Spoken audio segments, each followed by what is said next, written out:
written junta, but I'm sure it's pronounced junta. Junta. Yes. And the atrocities that they committed, the human rights violations, people disappearing, children disappearing. The cases are ongoing as we speak. And what is interesting is that the people who are now coming out to speak and even providing evidence are the children of the people who perpetrated, people whose other parents were in the police, in the army, secret police, etc., etc. But they aren't the only ones. In Germany, there's a reawakening of the same issues. And again, children, grandchildren beginning to ask, how is it that you could be a member of this Nazi party and you knew very well what they were doing? These things, believe me, catch up with you at a time when you really do wish they wouldn't. Yeah. It shows that Kenya is really a mature democracy. Because in those cases that you've given us, it's the past. Yes. It's a different regime that's coming to investigate what's happened in the past. Many regimes after, yes. Many regimes after. Many. Here we are talking about a sitting deputy president's case being reopened, right, by a government agency that is actually reporting to the same people at the top. Actually, mature democracy. Very actually. If you think about it, and if you think of previous cases where even members of the president's family have been mentioned, in many such countries, the mention alone could earn you a very long stint with a government scholarship in one of these facilities, where every and any right known to you and unknown is violated. It's taken, it's violated. Yes. Of course, you know what we're going to see, and you just know that in the next, probably even hours, it's going to be that this is an attack, of course, on the deputy president because of the stance that he has taken. This is what we are going to hear in the next. I mean, it's today, even latest tomorrow, we're going to hear from different factions that this is a witch hunt and that he's being pushed into a corner and all sorts of things. It's going to be turned into a political tool. Very, very, very. It's actually important, and it's exactly worthwhile for people to make such noises because the DP's case may seem to be a big case because he is the DP after all. But these things are never done. It's not as though the DP went, if indeed this is the case, he went to the Ministry of Lands and did. No. There are people who are involved in this process. Now, if you know, see, we don't know. We can only speculate and talk about and discuss things from a position of the little information we have. But if you know you've been involved in such things or something similar or something that cannot stand very close scrutiny, you have every reason to shout very loudly and remonstrate. Okay? And really kick a fuss because it's in your direction. If this thing can target the deputy president, if you're a small fish, what do you think it can do to you? Of course, it'll do a lot. Who are you? So this is one company that an officer from this particular company was interrogated by the investigators yesterday, right? The DCI, accompanied by the company's lawyer, Katwa Kigen. This is the same company that has claimed full ownership of Western Hotel. The same company said we own the Western Hotel. So this is where the association with the DP comes in because it's been this company is said to be associated with the deputy president. The thing I'm saying, it's a mature democracy. The case of Western ongoing. This particular case again, this same company investigations at DCI who's openly saying, "Come, we want to ask you questions." Ongoing. This is, I'm saying this is a big thing. You just want to say, let me help you. Are you trying to say that you're smelling some foul play? No, I'm not saying that. Okay. I'm just saying that this is a government at work. All right. Government is doing what it is mandated to do. Yes. Okay. No, we're actually living in those times where this could not have happened before. No. Where you have somebody as senior as somebody in the presidency. Right. Being openly investigated in this manner, and then more so for a case to be recalled, essentially 8 years after he had been acquitted. But let's see how that unfolds. Now, showdown as Tanga Tanga joins BBI rallies. I think yesterday we saw a slew of announcements of certain people who were obviously previously associated with the other side. Now, the other side being now defined... The anti-development. Right. The other side has been defined as the dark side, who doesn't really care for the development of Kenya, have now said they will join the BBI rallies this weekend in Mombasa. Deputy President's allies now declare they will attend handshake rallies to scuttle an alleged scheme to compile a clandestine report, vowing to hold parallel meetings and take charge of forums in their perceived strongholds. So now this is the thing.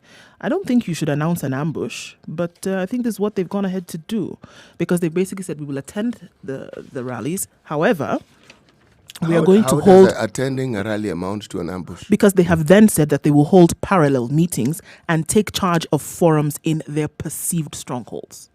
It is fine. But what again is alarming about that? That's what I'm saying. It's a group of You've basically Kenyans. told them that you're going to come and cause problems in their strongholds. What sort of problems are they? I mean, this is now again an issue of reporting. If you read on, is there any indication, or are there clear signs that there will be anything that amounts to disruption? Apart from just the talk. The team, led by Senate Majority Leader Kipchumba Murkomen, also announced that they would take charge of some of the BBI meetings in a statement interpreted to mean spearheading the public gatherings in areas perceived to be their strongholds, like Eldoret and other parts of the Rift Valley and Central. The meeting, which lasted for close to 3 hours, raised concerns that Ruto's camp could end up isolated and locked out of the reform process if they fail to participate in the discussions. I see what City is asking, and I think it's clear. When they say that, they first of all will attend the Mombasa rally, but when it comes to areas like Eldoret, where these other team, let's say shall we call them now BBI Tanga A, because both of them are Tanga now right. on this BBI story. So BBI Tanga. Who's A, and then the root of action, the new original or Kamili, Asili, and then Asili and Kamili and Kamili. So BBI Tanga Kamili is going to Mombasa, and they've already spearheaded. They're already organizing that. They have an organizing team for the Eldoret rally. Now, this is where the BBI Tanga newcomers are saying, this is our stronghold. We actually are going to organize this one. That's a clash, right? Because you're saying that the Elgeyo Marakwet Governor Telgos is going to be challenged by his senator, who says, look, we can do it better. This is our stronghold, so let us do it. Yeah, we can do it better. It's going to be a clash. Actually, if that doesn't happen, then they will organize a parallel meeting and say, well, no. So these ones, Kina Telgos, are having theirs there. This is ours. Ours is happening yes. same day or the day after. Given that they live in this country, and given that many of these people are actually well-educated and presumably well-informed, the issue around Kakamega County, it's not as though it was 10 years ago. Yeah. It was just last week. They saw what happened, didn't they? They did. Okay, so they are poking the bear here, aren't they? Completely. Good. This is totally... I think they're looking to elicit reaction before the weekend. However, if no reaction comes, they're going to go full force, and they're going to go at it this weekend, and probably hoping to, again, yes, poke the bear, stir the hornet's nest, however you choose to look at it. But this is not... unfortunately, it doesn't seem like it's in good faith, unfortunately. But I think it's a good move. Look, if the BBI Tanga Asili are saying that this is the way to go and popularize BBI around the country, and everybody is in agreement that BBI is a good thing, including BBI Tanga newcomers. Right. B, if they also agree that BBI is a good thing, then attend the meetings. This is it, with everybody else. The only problem here, however, is previously they've been saying that these things should be spearheaded by the Gazetted Task Force. So what is the fate of the Gazetted Task Force now? Here, are we saying that we'd like to also invite the Gazetted Task Force to come to Mombasa? And did we not talk about this thing just at the beginning of this week? Because we said it's politics, things will turn over on their head much quicker than anyone would ever anticipate. Over the weekend, we heard several things. Allow the committee of experts to do their job. Today is Wednesday. Yesterday, Tuesday, they made this announcement and said, it's okay. We will go. So suddenly, the BBI task force... Wait until the deputy president turns around and states publicly that those who have been reporting that he's against the president are... They don't know what they're talking about. Or should find their way to a mental facility, a mental health facility. That's when you will know. And that if those who do not know, he should inform them that one of his best friends on this planet is Raila Odinga.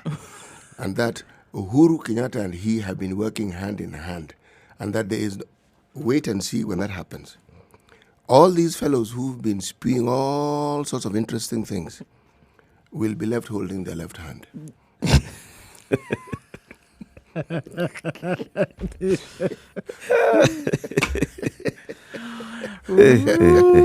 City, yeah. Yeah, so... Kenya, politics. Anything can happen. Hours, minutes. Anybody can open their mouth, and the Look, tide of things will change in instantly. 2006, one Kalonzo Musyoka and William Ruto were on one side of the divide. Yes. Between that time and 2007, the changes that took place were actually monumental. Major. The deputy president joined ODM. Kalonzo seemed to join ODM, then formed his own ODM. Things happened fast and furious within a very short time. Now, this is not the only time this has happened. In a previous government, when the president was Daniel Arap Moi, even with the multi-party era, how often did you see this sort of movements?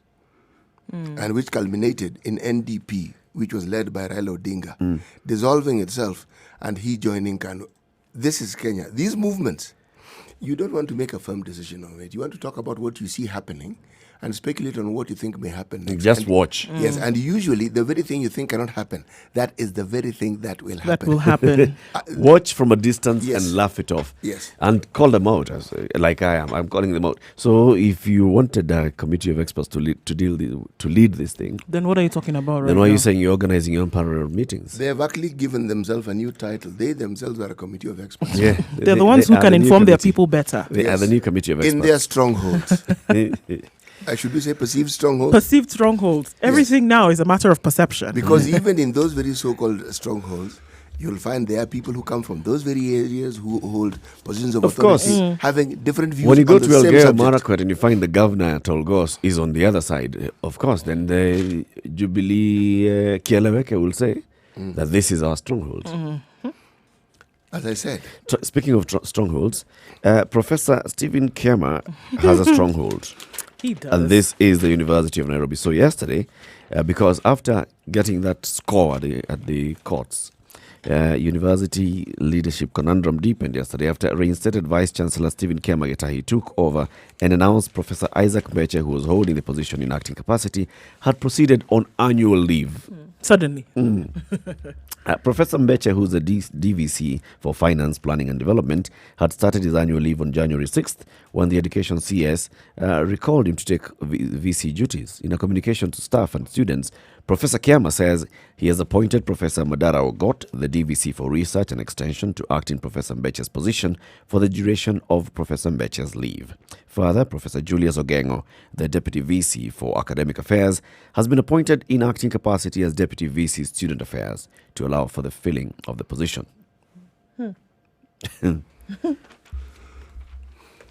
Drama. but remember... You with were the- right. Well, the thing is this.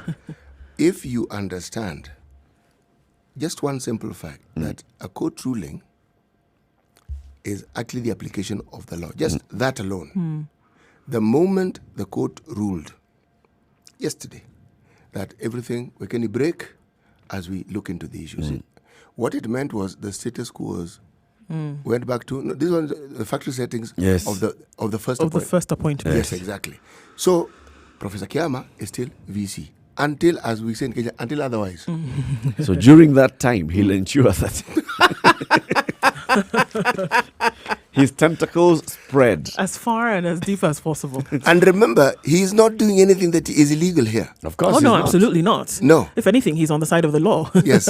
I hope he's also having now back-channel communications with the ministry to say, you guys, Usually, I am a victim here. So if you have a problem with how Professor Ojiambo and the council dealt with my appointment, deal with the council. or if you think the Public Service Commission didn't do a good job, deal with them. In the meantime, I'm a good man. What's wrong with what I'm doing? I applied. I went for the interviews. I was appointed. What have I done?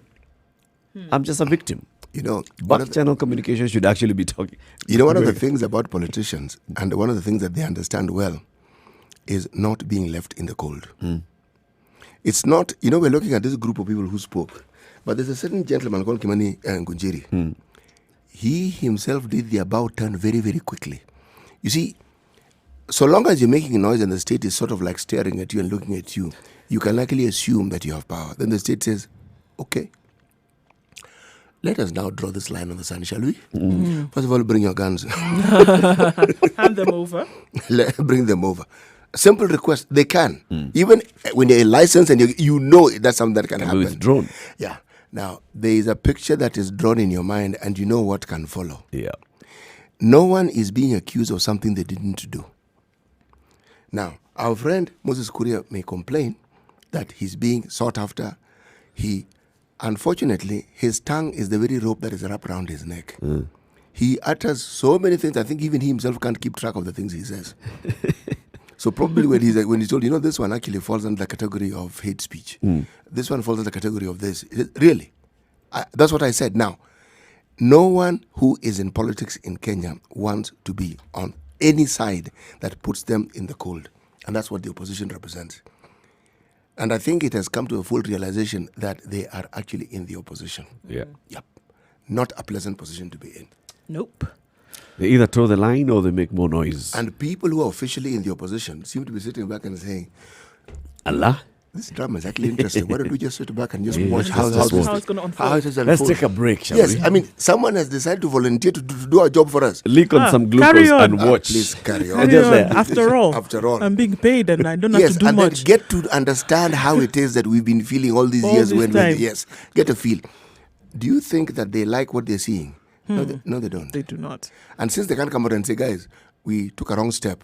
So, blow cold, blow hot. We will attend the rallies, but however, in our backyard, we will do this. We will come out strong. Yes, but we'll do this if and but. But the truth is, they're moving in a particular direction. Yes. Right. Look at what might not be so comfortable in a short time. Kenya at risk of infectious virus as the WHO ponders on raising a red alert. China says patients with symptoms we place under isolation to curb the spread of violence is a headline. And Kenya is at risk of an outbreak caused by a new virus lurking in China if travel inflows from the Asian country are anything to go by. The coronavirus has put the world on high alert, with countries increasing fever checks at airports amid fears of a bigger outbreak. With Kenya Airways operating a non-stop flight twice a week between Nairobi and Guangzhou, China's third largest city and a key hub of the country's southern region, the country needs to ramp up measures to block the disease. And what we see is that this coronavirus belongs to a large family of viruses that cause illness ranging from the common cold to more severe diseases such as MERS and SARS, but this new strain has not been previously identified in humans. The origin suggests animal to human transmission, but some human to human transmission has occurred. Now, signs of infection include respiratory symptoms, fever, cough, shortness of breath, and breathing difficulties. So now, from what we see, it could be that the world will soon be on high alert concerning this. They've already started, right? There's some countries that have announced some more screening. Definitely. For people arriving especially from those Asian sides. Yes, government statistics show that the number of international visitors through all points of entry in 2019 shot up to 2,408,834 compared to 2018, where arrivals were at 25,206. Neither the Health Ministry nor the Kenya Airport Authority has issued an alert, though. And we see a huge influx, of course, coming from China. So here we are with a warning right now. Something needs to be done immediately if we're going to be handling screening of this. If it's going to, because what we had with SARS and even with bird flu and such was quite scary. Yep. And so this is what we might be looking at this time. So we're asking to be extremely careful with that. Garissa schools and hospitals have been closed due to terror threats. Now, remember 2 weeks ago, the Al-Shabaab militia attacked 2 schools in Garissa and killed 7 people, right? So the governor of Garissa, Ali Korane, held a one-day consultative meeting with local leaders, security agencies and elders to address the alarming insecurity. We, the local leaders and the county security committee, should come up with resolutions that we will share with top security organs in this country for immediate ratification. So immediately what they said is they want to shut down some schools until they find out a proper way of ensuring that there's security. Why don't they just declare a state of emergency in that place? Simple and clear, because then you put a halt to movement. Everything. And you regulate things. You go to school, you come back, you stay home, no coming out after this. Like the curfew that was there in Lamu for almost a year, remember? Yep. After the Mpeketoni attacks, yes, there was a curfew that was imposed. Yes. Let's just look at, maybe that's the kind of thing that they're thinking of. How do we ensure that How many more attacks do we need to see in Garissa for them to think about this thing or to think it through? because there have been many. There is no place in this country where you've seen the sort of atrocities that we have witnessed in Garissa. None. Garissa, Wajir, especially that area, Garissa, Wajir, going all the way to Mandera. Yeah, but Garissa seems to have borne the brunt of it. Yeah. The number of people being killed, installations being attacked, police posts being attacked, teachers being killed. Mandera as well, by the way. Yes. Where, they attack even same school buses, buses. No, they attack buses. Buses plying They the have routes. landmines on some of the roads. On the roads. Yes. So it's I hope that they actually can do something bigger. Let's put it this way. Teachers have refused to work in these areas. They're demanding to be transferred. In Mandera, already an unknown number of teachers have been transferred. In Wajir South, 47 teachers were moved, and some of the affected schools have been closed. In Tarbaj South Sub-County, 45 teachers were relocated, while in Wajir East, 24 teachers were moved, and the situation is dire. In Garissa, teachers operating in border areas have already been relocated to schools in safer areas. The move has affected schools in 4 sub-counties, including Fafi, Dadaab, Ijara, and Holugo. So the entire region here, there's a huge impact. Huge impact. If it's not the locusts, it's the Al-Shabaab. The locusts have moved to Turkana, where now people of Turkana are fearing for starvation. You know do you know what the lifespan of a locust actually is? No. 100 days. 100 days. Yeah, 3 months. 100 days. Yes. Yeah. That thing has eaten an entire... Yes, and it takes 6 to 8 weeks for it to be born and to be full grown, meaning it can now fly and it can eat the living daylights out of any place. Yeah. So, if you consider that particular cycle and you ask yourself, now, when these things land, and by the way, they're not 2 or 3.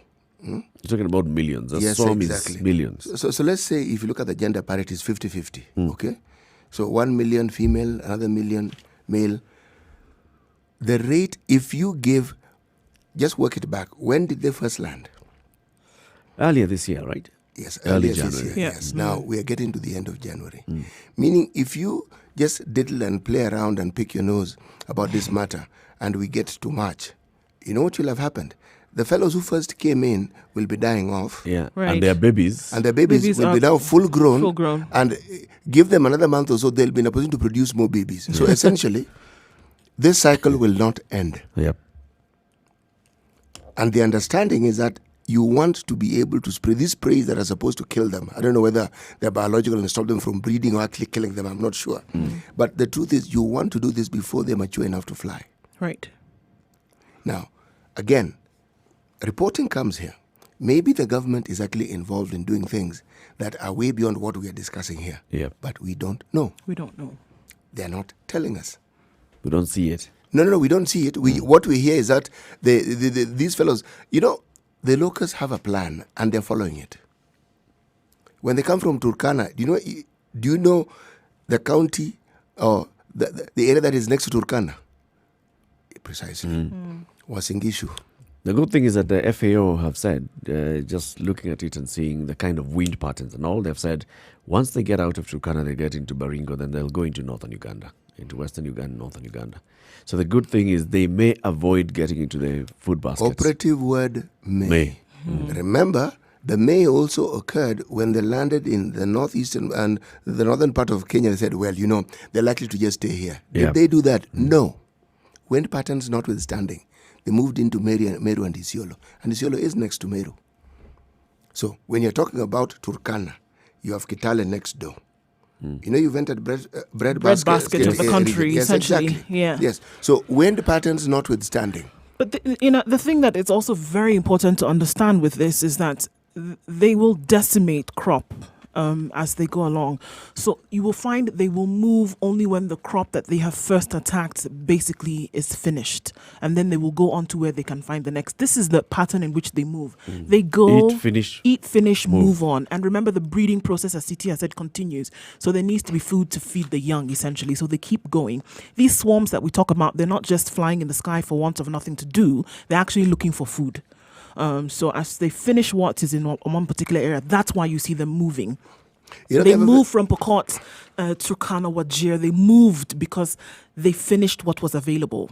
and they're not going for the mature stock. They're going for the new shrub. They have a very simple life here. These fellows don't buy cars. They don't want to go to the beach on holiday, okay? No? They fly, they land on food, they eat, they breed, they keep eating, and they move on. Yes.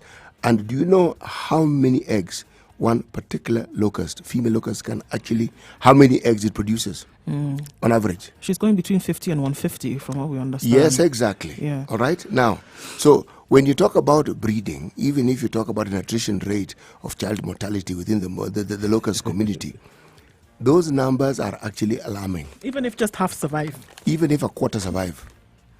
Huge. That's still 25 times the number of the mother.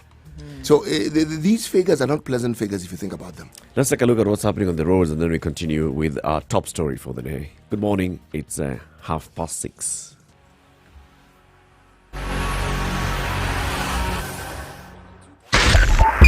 102.5 Spice FM, Kisumu.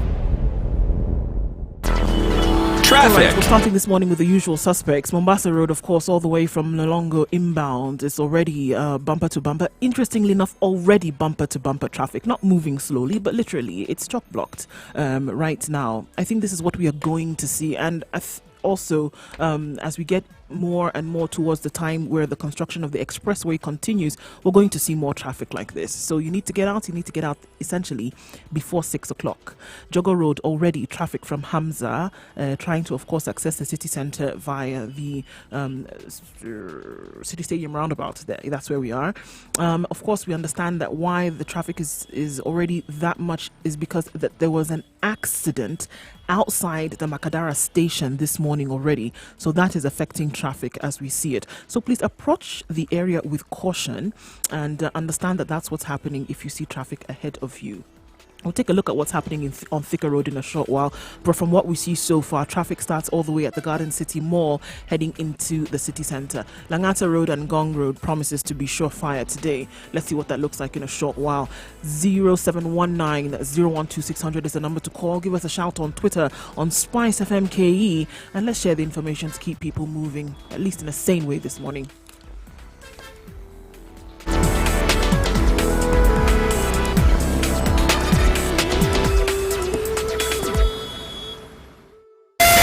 .1 Spice FM, Kisi. Mature, intelligent talk every morning. Spice up yourself. Mornings done right. 94.4 Spice FM, Nairobi. 27 minutes to 7 o'clock. Good morning, and how are you doing? This is a Situation Room. It's Kenya's biggest conversation. 94.4 in Nairobi, 87.9 in Mombasa, 102.5 Kisumu, 96.0 in Nakuru, Eldoret, 96.7, Nyeri, 90.9, and Malindi, 97.7. The live stream is up. Facebook, Spice FM KE, at Spice FM KE on Twitter, Spice FM KE on Instagram, as well as our YouTube channel, Spice FM KE. Our website, www.spicefm.co.ke. Sugar and spice and everything nice. And Kenya's biggest conversation, the Situation Room. My name is Eric Latif. We have Siti Muga and Nduoko. So yesterday in the Senate, we saw some Kenyan version of impeachment, right? Senate had been recalled so that they can receive the memo from the Kiambu County Assembly that had impeached their governor, Ferdinand Waititu Babayao. They were to form a committee. That was what had been proposed by the Senate Majority Leader and seconded by the Senate Minority Leader. And the House basically rejected the formation of a committee, and they went for the second option. They said, we want this thing to be dealt with by all senators in plenary, in everybody's view. Not a committee of a few people to go and sit and listen and discuss and decide the fate of the governor. What does it say in terms of the law? What is it that has been prescribed previously for a situation like this if it should Two occur? options. Each option is a good option. They've actually gone this particular option of the plenary before, in a case where the Nyeri governor, the late Nderitu Gachagua, had been impeached. And, the Senate plenary had called him and brought him to give testimony. And, of course, the Senate did not uphold what the County Assembly had done. So they had the two options. Even when the Speaker spoke to them, he said, we have two options here. Either we form a committee that investigates this, or we say that the committee of the whole house, that's a plenary, investigates this. Members opted to go with everybody. I think it is fair, though it seems like we are going the way of the American Senate. Yes, because they also have the full house listening, hearing, and then decisions. And deciding. Yes, so there's nothing like only a few people made that particular decision. It's interesting that you say that, because right now, currently happening in the US Senate is that we've had the last 1 hour whereby they're making sure that everybody is present. They're going off the roster, calling off names. Mr. Eric Latif, Mr. Siti Muga, Miss like that, because they got to make sure that they deal with, in terms of the process, dealing with it right. So they're making sure everybody is available, and that those that are not available, there's just reason as to why they're not. They've not even started deliberating anything yet.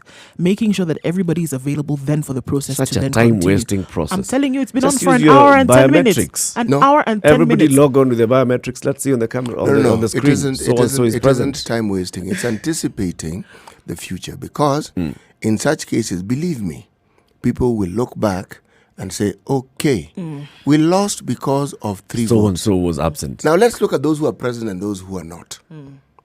Or this decision was to be made by a majority. Everyone was present. Now these people were more.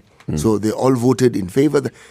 This is safeguarding the future. Remember, the Senate in the US is a house full of politicians. These are all politicians. Absolutely. Playing some serious politics Exactly. here. And each of them is not just content to be senator. They're all gunning for something bigger, I greater. understand at some all point. that. I'm just being facetious, but also I'm saying use technology. You have access to technology. Let everybody just log into their system.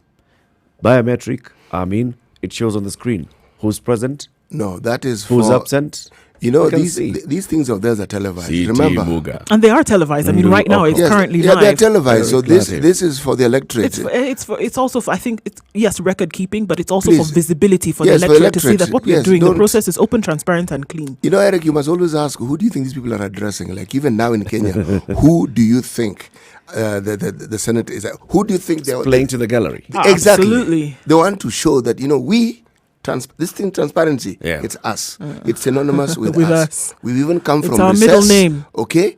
According to the law, we are now listening to this particular case according to the law, and we do not want this thing to be a small garden party of a few individuals.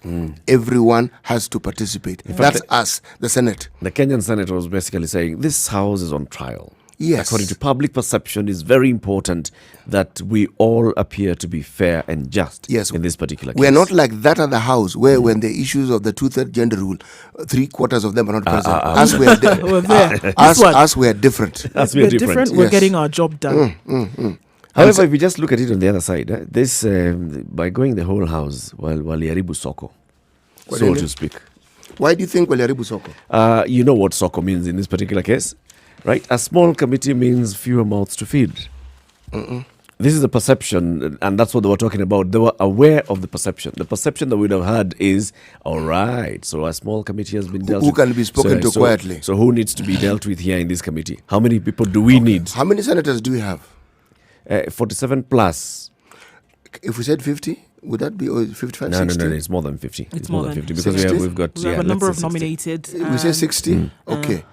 The amount of money that their collective father is being asked to refund Yeah. is 147 million. million. Yes. Okay. Let's just say, for the purpose of discussion, that only half that money is now currently available. The other having found use elsewhere. Yeah. Okay.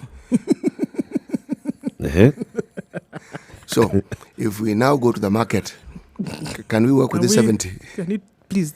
And that's what I'm saying. I'm gonna hold this one now as we are checking. You see, we had Pockets. this is the only money available, all right?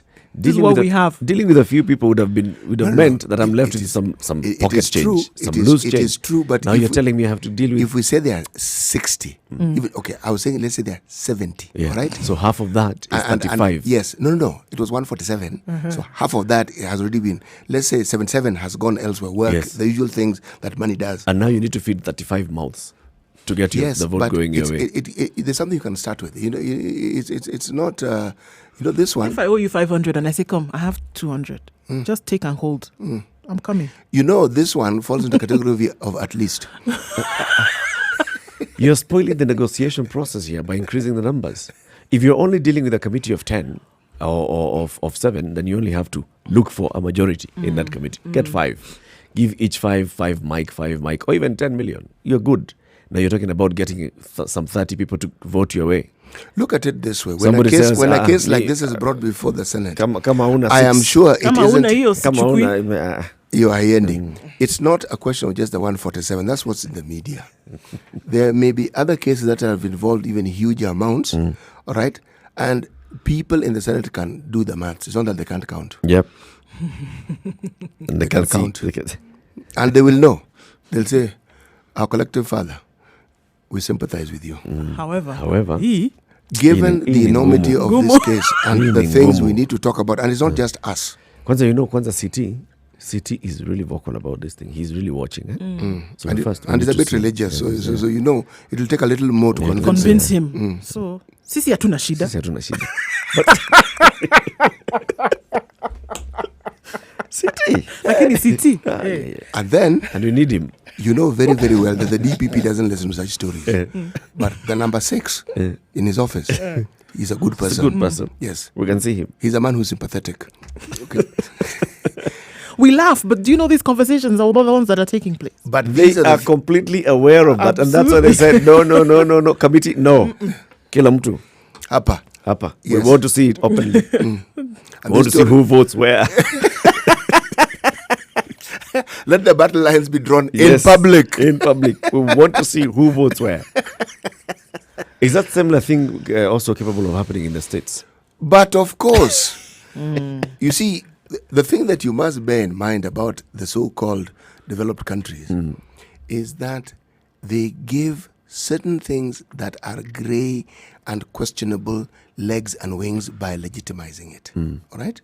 For instance, when we talk about the Ndegwa report and the adverse aspects of it regarding to public servants years later being involved, in what that portion of that commission's report, what it did is that it legitimized what you call conflict of interest.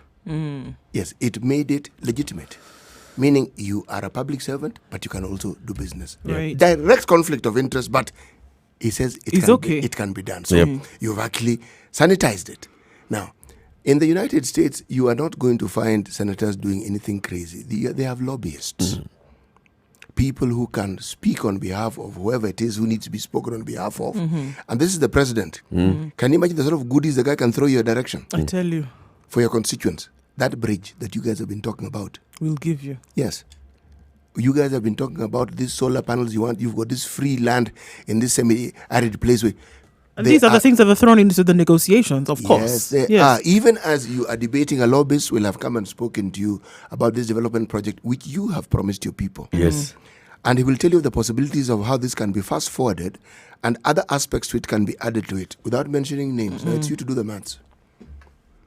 Get it done. This isn't something that happens in Kenya. Theirs is formalized. It's formalized. We're not buying you. No, they do the homework before. Oh, absolutely. And so they make sure they take care of the legal aspects of it. Yeah. So when you speak about it, the legality of it doesn't come into discussion. The lobbying framework, I mean, on the other side of the lake, as it were, is quite vibrant. And it's almost a science. And they know it that if they're able to, just like you say, apply this here in terms of pressure, include this here in terms of negotiation, get somebody to do it on your behalf, and you sit pretty as your name is being called and say a few intelligent things. However, the real work is being done out there. And you know that there are people whose entire careers are dedicated to this thing. And then remember, the US has what you call not just special groups, special interest groups. And these are industries. Yes. They are. And so they'll fund a certain direction, a certain thought process, because they have the money. Yes. And there are people who do that. And it is not illegal. You cannot take them to court for that because that is the job and they are allowed by law to do it. Yes. So, I was thinking about this the other day and I was thinking, these bribes we keep blaming policemen for. A complete waste of time. Why don't you just say the policemen are allowed to collect certain fees on behalf of the government for certain offences? And the first thing when you're overspeeding, they show you the speed you're doing and then they give you the other this thing is on how the much chart. For this speed. Yes, this is how much you should pay. Now, you can negotiate up to this point, all right? Now, this amount goes to the government directly. This over the top? Yes. This officer who's been responsible for doing his duty, this is his percentage. Okay? Chap. You pay by M-Pesa with a pay bill number. They give the government their money. Chap. End of story. Done. Gone. Continue your journey. You're talking about Kenyans. Kenyans, we are the people who eat the seed, not the tree or the fruit. This cop will be like, badala uweke kwa M-Pesa hiyo pesa yote na yende kwa serikali, lete yote. Well, wende. Either way you're going. So do you want to give this money to serikali, or then there's record of you having flouted some regulation, or do you just want to give me the money? This is Kenya, my friends. That's the whole thing you're bringing. I brought in the other electronic details that you need to accompany this. But nonetheless, remember there was talk about ensuring that the body cams and all. There are many ways of ensuring that this actually happens. From the time you stop the person, a connectivity of things that will guarantee that you're going to do exactly what you're supposed to do. And you know that the attractive thing is here, you're making money. So you will actually stop vehicles. You will actually do what you're supposed to do. You'll actually inspect. You'll do your job. All I'm saying is, if everybody is benefiting from the scheme, they're likely to support it. People tend to sabotage things when they don't see how they are going to benefit from it. So if you throw a little benefit their way, you'd be amazed at the vigor with which they support it. They will take it up. It brings to the fore the argument that the reason why people want to work for the government is not because they are patriotic. They're serving the country. No. There is no other place in any country that affords you the opportunity to steal as much as working for the government. Yes. It's 7:15. Good morning. This is A Situation Room. It's Kenya's biggest conversation.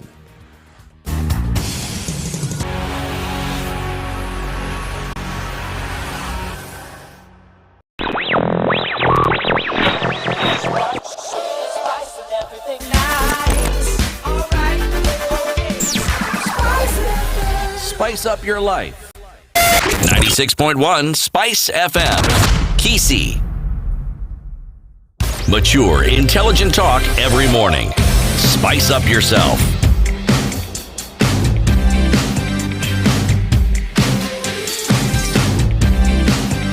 Mornings done right. 94.4 Spice FM, Nairobi. In the Situation Room this and every morning, we have Eric Latif, CT Muga, and Nduoko. At 7 o'clock, between 7 and 8 o'clock, we'll be joined by Wanjiru Gekonyo. She's the Executive Director of the Institute for Social Accountability. We'll be discussing very many issues of how we say this every day, putting the government to account and holding the government to account and wanting the government to do the right thing that it's supposed to do while it doesn't. Well, so today we have Wanjiru Gekonyo, and we'll be looking at very many things that the government should be doing and it's not doing, or why it's not doing. Also, starting from the BBI, is the BBI really important? Is it the answer to our problems as a country? Well, that's between 7 and 8. Join us then. Now we're discussing impeachment. Impeachment in Kenya, impeachment in the USA, a governor in Kenya, a president in the USA. So a lot is happening this morning in the Senate. This is where, so far, what has happened, the Senate impeachment trial has convened to debate a resolution setting the rules for the trial. So that's what they're doing now, just like we saw in the Senate yesterday. Yeah. Changes to the plan. Senate Majority Leader Mitch McConnell changed the resolution after an uproar from Democrats and concerns from some Republicans. Each side will get 24 hours for opening arguments over 3 days instead of 2, and the House evidence will be admitted unless there is a vote in opposition to it. Yeah? So not 2 days now, 3 days. 24 hours for opening arguments over 3 days. Each side. And then we continue. Yeah. State your case. You have some time to do that, and then we go on from there. If Isabella Dos Santos was a Kenyan,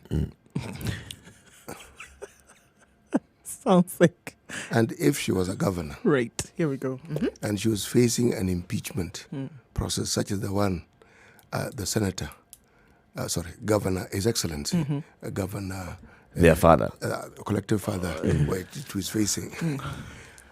How do you, in your mind, what direction would you have seen this particular case taking? One, we know how much she's worth. With the kind of resources that she has at her behest. Yes. In Kenya. It would never have started. It would have never gotten to this place where we are at now. Oh, it could have. It could For have. formality's sake, No, perhaps. not for formality's sake. Negotiation. For It must start so that you make money. The negotiations would have begun a while ago. Certain people would have been seen in certain quarters over time. Money would not have been a problem. It would have not stalled or stopped anything in any way, shape, or form.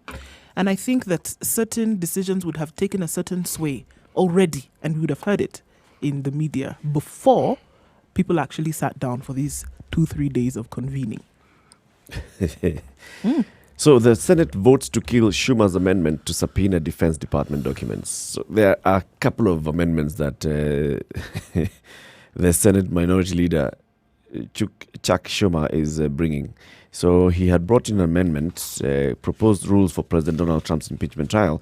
The amendment would have subpoenaed the Defense Department for documents related to the Ukraine scandal, and it was defeated on a party line vote of 53-47. All right, so the Democrats are saying, apana. The Senate is now was also debating a sixth Schumer amendment, which would issue subpoenas to Robert Blair, a senior aide to acting White House Chief of Staff Mick Mulvaney, and Michael Duffy, the Office of Management and Budget Associate.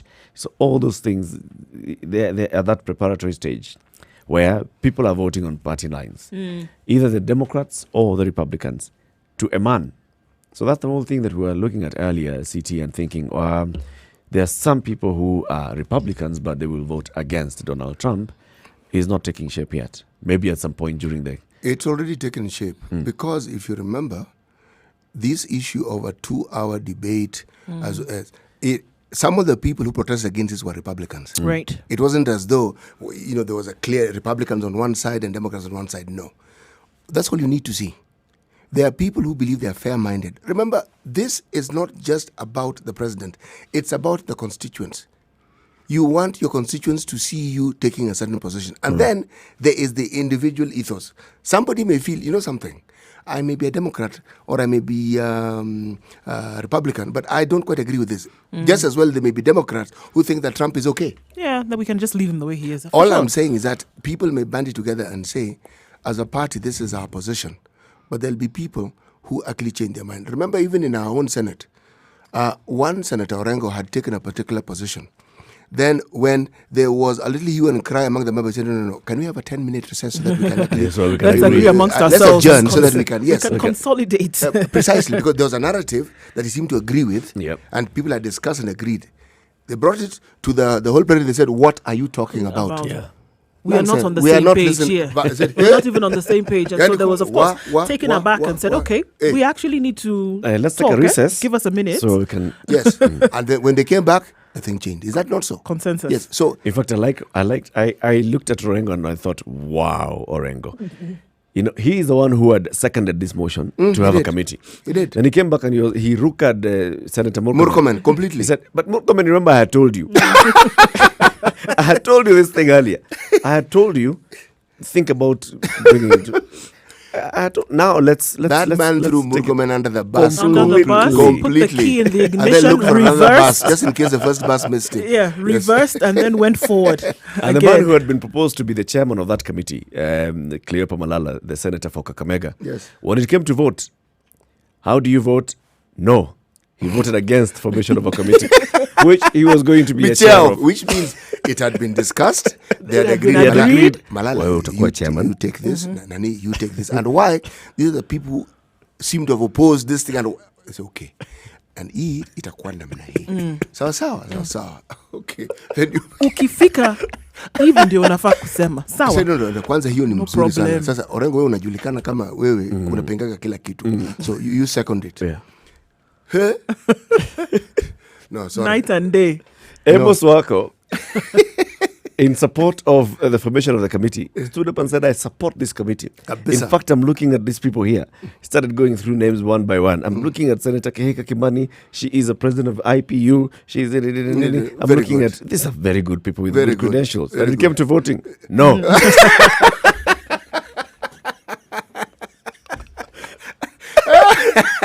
Of circus antics in the Kenyan Senate. And we thought that there was drama during the KANU era. Right. And in Parliament. Not Parliament, Kasarani, when we're talking about multipartyism. When everyone who was asked, Baba, we cannot, Baba, we can't do this. Then when President Moi stood up and said, actually, folks, yes, we can. I think we can allow multipartyism. Whoa. In fact, things changed. The best thing for Kenya is multipartyism. You stared and said, what on earth am I hearing? No, actually, I think the question then came about was, am I here? Am I actually here? Am I present? My present. Have I taken a journey to the other side?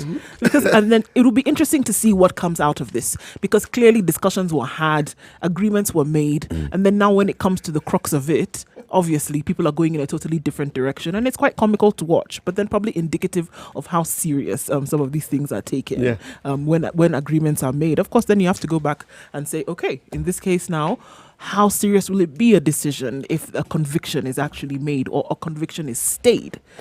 Which one will it be? The good thing about what's happening in these two countries is we're able to watch and compare. So when we think about the Senate being the upper house in Kenya, saying that the Senate is where we borrowed bicameral chamber from, in this country. So we'll be watching how the Senate conducts two hearings, very important hearings at the same time. The American Senate impeaching the president, the Kenyan Senate, the impeachment of a governor. What you are supposed to do in impeachment. Now we'll be watching how, of course, the two houses behave. Very, very, very good. If one were to ask you prior to this Senate sitting what would have happened, would you have guessed that these complete turnarounds that we are now witnessing would have actually taken place? Hardly. No, I mean, hardly. Hardly. From all indications, it was something totally different was going to occur. But then again, you wouldn't be too surprised, because this is the kind of musical chairs. And this is musical chairs of a prolific nature, because now people are able to, make a switch like night and day.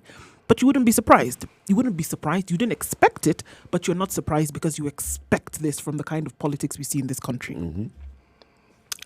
Just today's Wednesday, and some of the sentiments we saw coming out of certain senators yesterday was totally different from what they had on Saturday. So, not expected, but not surprising. Is that there was a comment that is reported to have been made by Mutula Kalonzo Jr. when he chided some of his colleagues and said, stop bringing party internal issues into the Senate. That's a red herring, though, because one, there were weightier issues, if you ask me.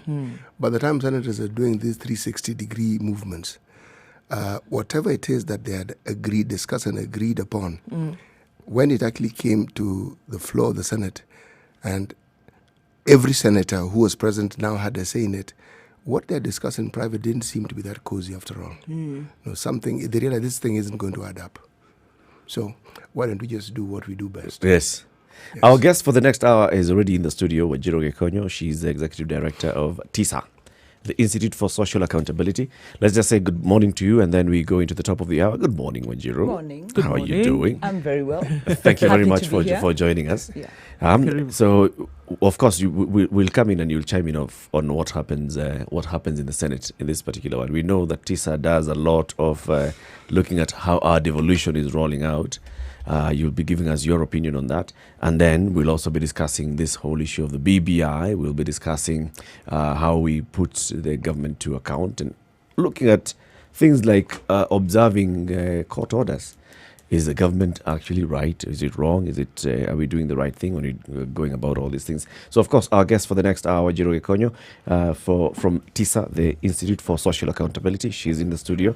Remember, this is the Situation Room, Kenya's biggest conversation. You can watch the conversation live on our digital platforms, www.spicefm.co.ke. Also, Facebook, where we are live streaming on Facebook. Spice FM KE is our Facebook page. YouTube, Spice FM KE. We are live streaming on Twitter as well, at Spice FM KE. We also are on Instagram, at Spice FM KE. So you can join the conversation on any of those platforms, post your comments and ask your questions to Wanjiru Gekonyo. We'll open up the phone lines at 0719 012 600. First, let's take a look at what's happening on the roads at 7 o'clock. Good morning.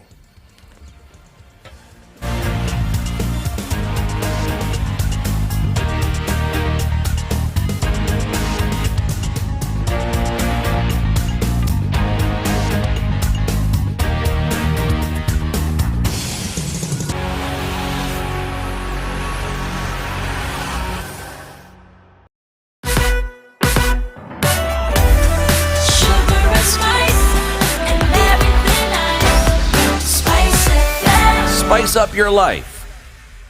All right, looking at certain roads in the Traffic. city, expect heavy traffic in Westlands. That's on Waiyaki Way specifically. There's a horrible snarl up from Kangemi all the way to Westlands. We don't know what the reason is for this, but we know that there are police trying to make it a little bit smoother for you to get into the city. But right now, that's not happening. Mombasa Road, real gridlock all the way from Syokimau, and then we see heavy traffic all the way until the inland container depot. Those trying to use the lanes within are not getting out as quickly as we thought. We'll try to find out really what's happening on Waiyaki Way because there's quite the uproar about that, and we'll let you know in a short while. But for now, we're asking that you approach with patience, because that's what you're going to need to sit in there. There was an accident on Jogo Road this morning, and that's affecting Jogo Road traffic right outside the Makadara station. Approach with caution, please, because that is yet to be cleared out as you're trying to get into the city centre, approaching the City Stadium roundabout. So let's see what happens on Langata Road and Gong Road, but approaching the City Mortuary roundabout. Not too difficult right now. Spice FM KE is how you can reach us on Twitter. Give us a call on 0719 012 600. Let's see if we can keep ourselves moving this morning. If you find an alternate route, let us know, and we'll share that info.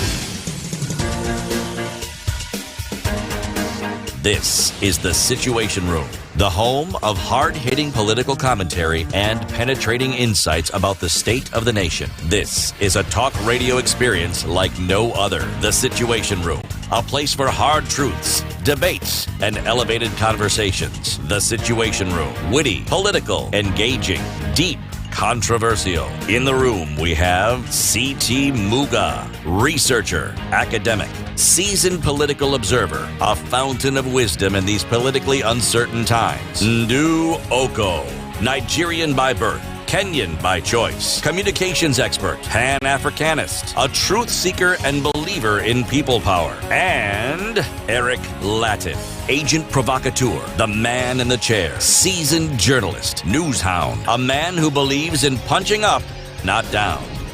This is The Situation Room, the only way to start your day. 2.5 minutes past 7 o'clock. Good morning, and how are you doing? Thank you very much for tuning into The Situation Room. This is Kenya's biggest conversation. We're broadcasting in Nairobi on 94.4. We're in Mombasa, 87.9, 102.5 Kisumu, Nakuru, 96.0, Eldoret, 96.7, 90.9 in Nyeri, Malindi, 97.7. Also live streaming on our digital platforms, www.spicefm.co.ke, Spice FM KE on Facebook, Twitter, YouTube, and Instagram. Good morning, and thank you very much for tuning in. Now, of course, our guest on the hot seat this morning is Wanjiru Gekonyo. She's the Executive Director of the Institute for Social Accountability. Let's start with that. What is that? What's the TISA? Okay, the Institute for Social Accountability, and thank you so much, Eric, for having me here, and it's a pleasure. Institute for Social Accountability, we're a civil society organization, and we focus on local governance. And our big idea is that development is about the people, and empowered, informed, engaged people make a successful nation. So we're very excited about devolution, and we work on devolution with regard to ensuring the Constitution is implemented faithfully. And we also work with communities and county governments for active public engagement. For instance, yesterday I was in Elgeyo Marakwet. I was there with the TISA team, and we're looking at preferential procurement, the AGPO facility, where 30% of all procurement needs to go to local small businesses, special groups, and working with the county to look at what are the blockages, how do we unblock this so that these citizens can get access to these resources to improve their livelihoods. So we do that, we advocate, and yes, that's the space we're in. How is it working in terms of, in fact, you've just given us the example of AGPO. How is AGPO working at the local levels? People have complained that this thing is just being used and misused by politicians and people with influence, where they register their people. You register somebody that you know is a youthful person or is a woman, but you are the one who's actually getting the contracts. You know, the truth of the matter is AGPO it's an innovative idea. It's a good idea. It probably doesn't deal with a bigger structural problem in that in our economy, we've got a lot of patronage, state capture that allows big government contracts to go to big companies. It doesn't really address that. But it does open up a space where small groups that would normally not have access. So the extent to which AGPO works depends on the county. in this case. And in this case, Elgeyo Marakwet has adopted the open government partnership principles, and they're working really hard to unblock the blockages. And so, yes, we found it's working pretty well. But even when you have a facility for special groups, there are still those groups that aren't able to access. For instance, AGPO was put onto the technology platform. So there are groups that are struggling with the technology platform.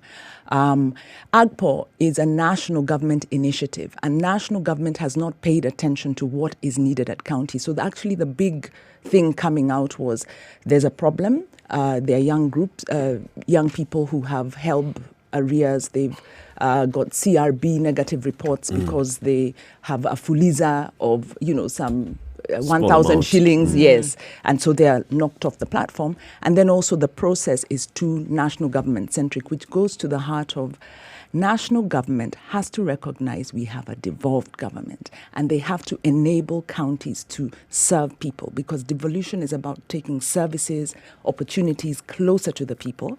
But national government wants to remain this, headmaster that controls everything.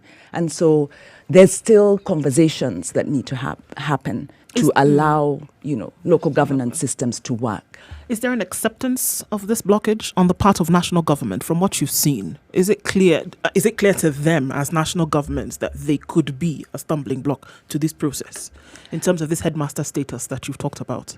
Well, it's political. And it's is it clear to them? I think their mindset is that they must remain in control of resources, of decision-making, otherwise they lose political significance. They haven't bought into devolution, which is you enable growth by giving good policy, setting standards, and allowing... And letting go of control. Allowing people, and actually now county-level people, structures to grow and flourish and find the innovation. For instance, in Makueni, the public participation system is rooted on village governance. Now, when you give people at village-level power, in that, the governor has to negotiate with the village governance structure at the ward level. If he wants to institute a county-wide program, he has to go and say, look, I want to do health, so I want to take 30% of the budget, actually they take about 40% of the budget, put it in health. That means when you're deliberating on the budget, you must give me 40%. So he negotiates. When you give people that level of power, you're actually talking about development, a development that is people-centered. And so national government is not about people-centered development. It's about opportunities. There are some good people there who actually believe if you let counties have too much power, we'll have anarchy, we'll have chaos. So it's a number of things. It's political interest. It's also development orientation that is not geared towards inclusive development. And then, yes, some small interests about, some bureaucrat who doesn't want to lose their job because they've been there for 20 years. And relevance. Yeah. If I may ask, the example you've given of Makueni and the example of how it is that the governor has enabled his county to understand this format of public participation, was there any central government participation in this process? There's no central government now under the devolved system. We have a national government. I meant national, yes. sorry. Yes. Function 14 in the Constitution gives counties the responsibility to create frameworks for public engagement. That is constitutional. So national government, yes, there is their involvement in they're supposed to set kind of standards. But in Makueni's case, what the governor did, he didn't even have a law at first. He instituted a political process where he created the structures because he comes from a civil society background. Professor Kivutha is an intellectual, he's an academic, he's also a change agent, he believes in inclusive governance, so it's really about his philosophical orientation. He then had people in his cabinet who had the expertise to do this, so they created the structure, put it into place. And so the way they include the national government is at the local level, they integrated the chiefs, they integrate government officers at that level so that they're part of the discussion process.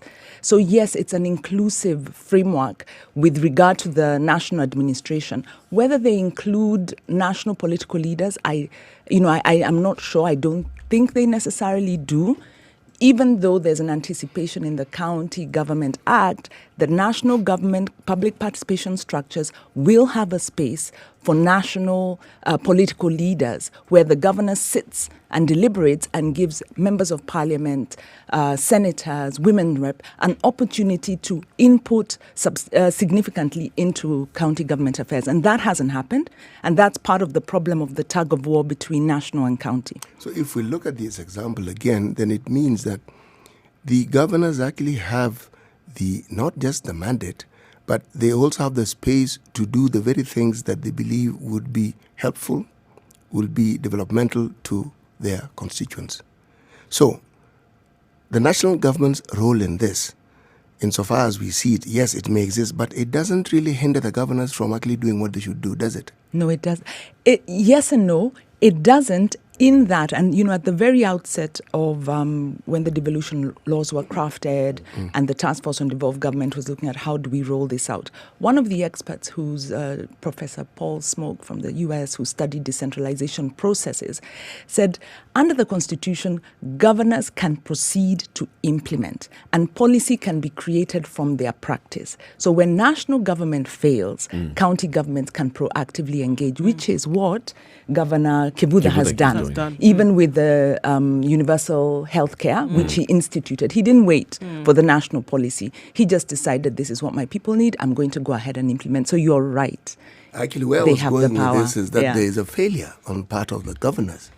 If there is something that ought to have been done and isn't done at the county level, I think if we were portioning blame and we're asking people to take their share of it, the lion's share should actually go to the governors. Well, it depends on what, in terms of resourcing counties, which is the fundamental question, because, politics is all about power, which is about financing.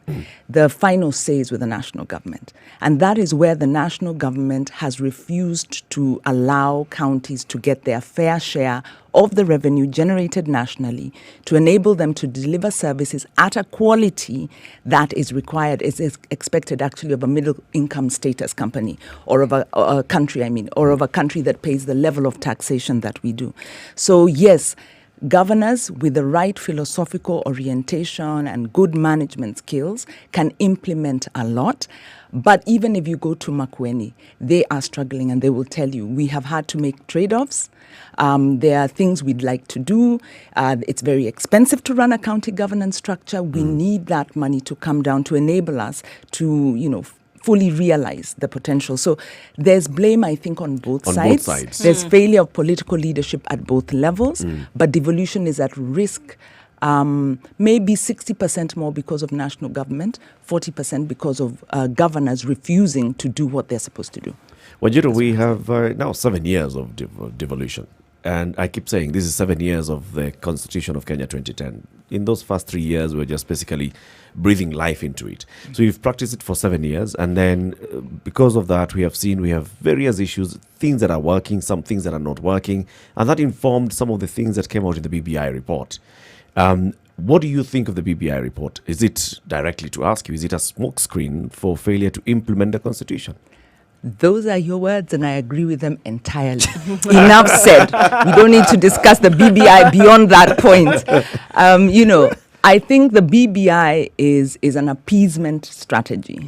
There's a lot of good things in the BBI, a lot of good ideas, because it's captured the things that different constituencies want. What do women want? They want inclusion. What do youth want? They want economic opportunities.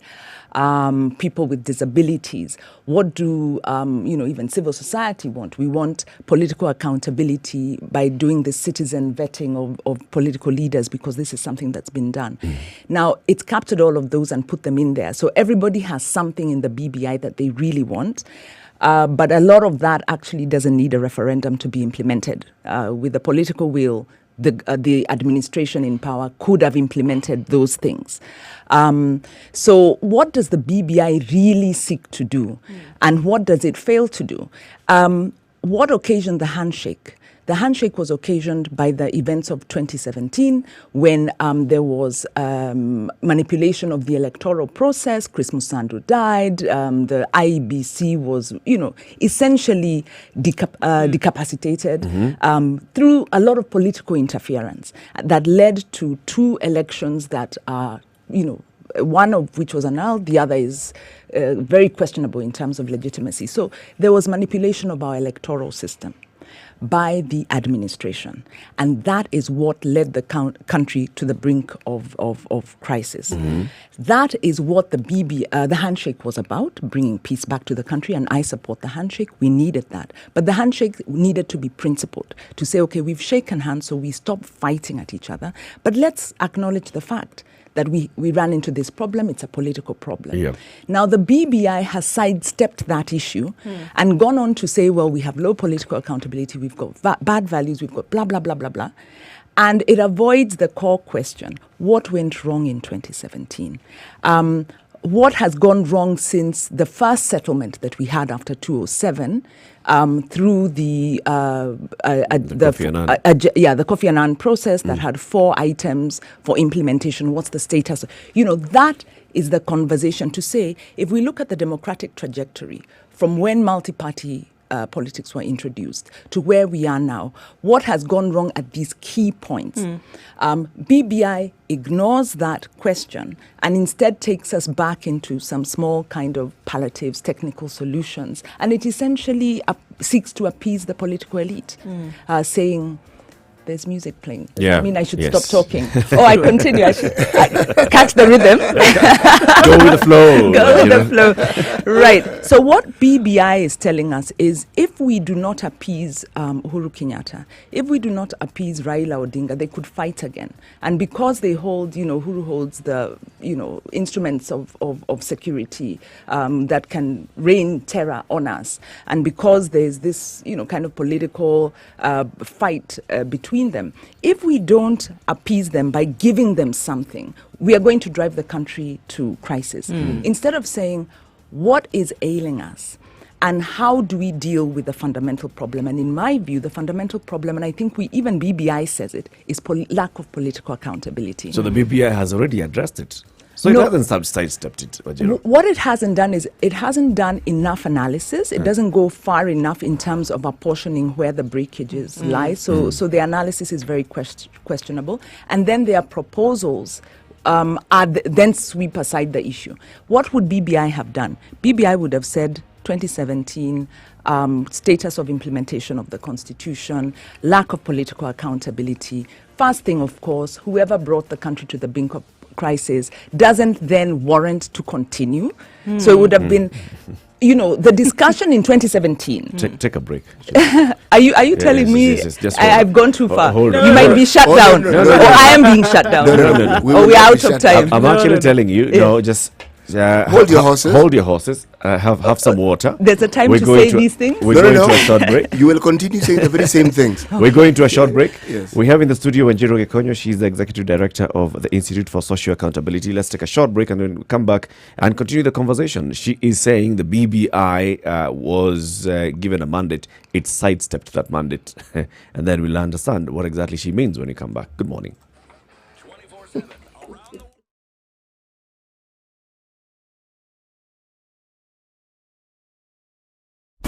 Classic soul, R&B, smooth jazz, neo soul, and nostalgic ballads. Make some noise. Yeah. You're listening to Spice FM. Mature, intelligent talk every morning. Done right. 94.4 Spice FM, Nairobi.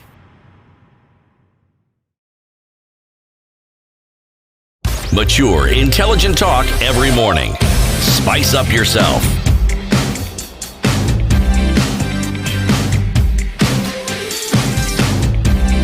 Are you watching the conversation online? Please do so. Log on to www.spicefm.co.ke or Facebook Spice FM KE.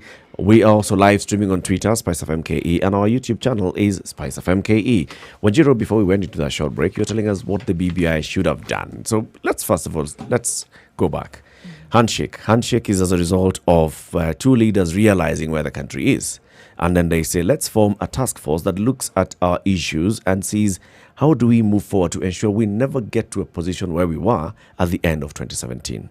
So it goes around the country, and the people around the country tell the BBI what they told the BBI. So the BBI task force basically presented a report based on what you told them.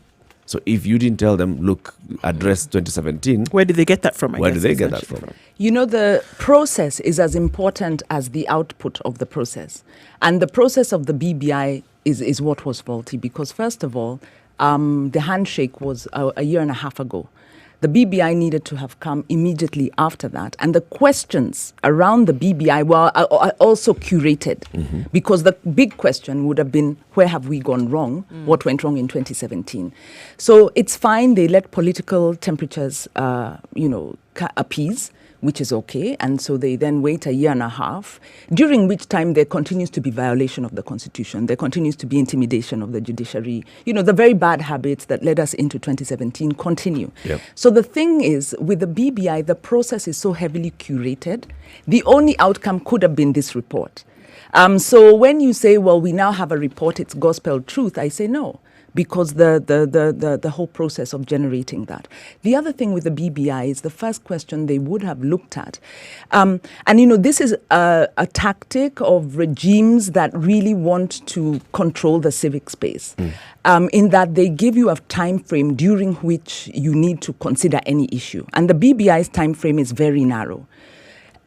We are still on the implementation of the Constitution. We are still on the democratization of this country. We want to democratize our economy. We want to democratize our civic space. We want to democratize, those are the questions. So the question would have been, and the BB asks it, but it asks it partially, what is impeding inclusive economic growth?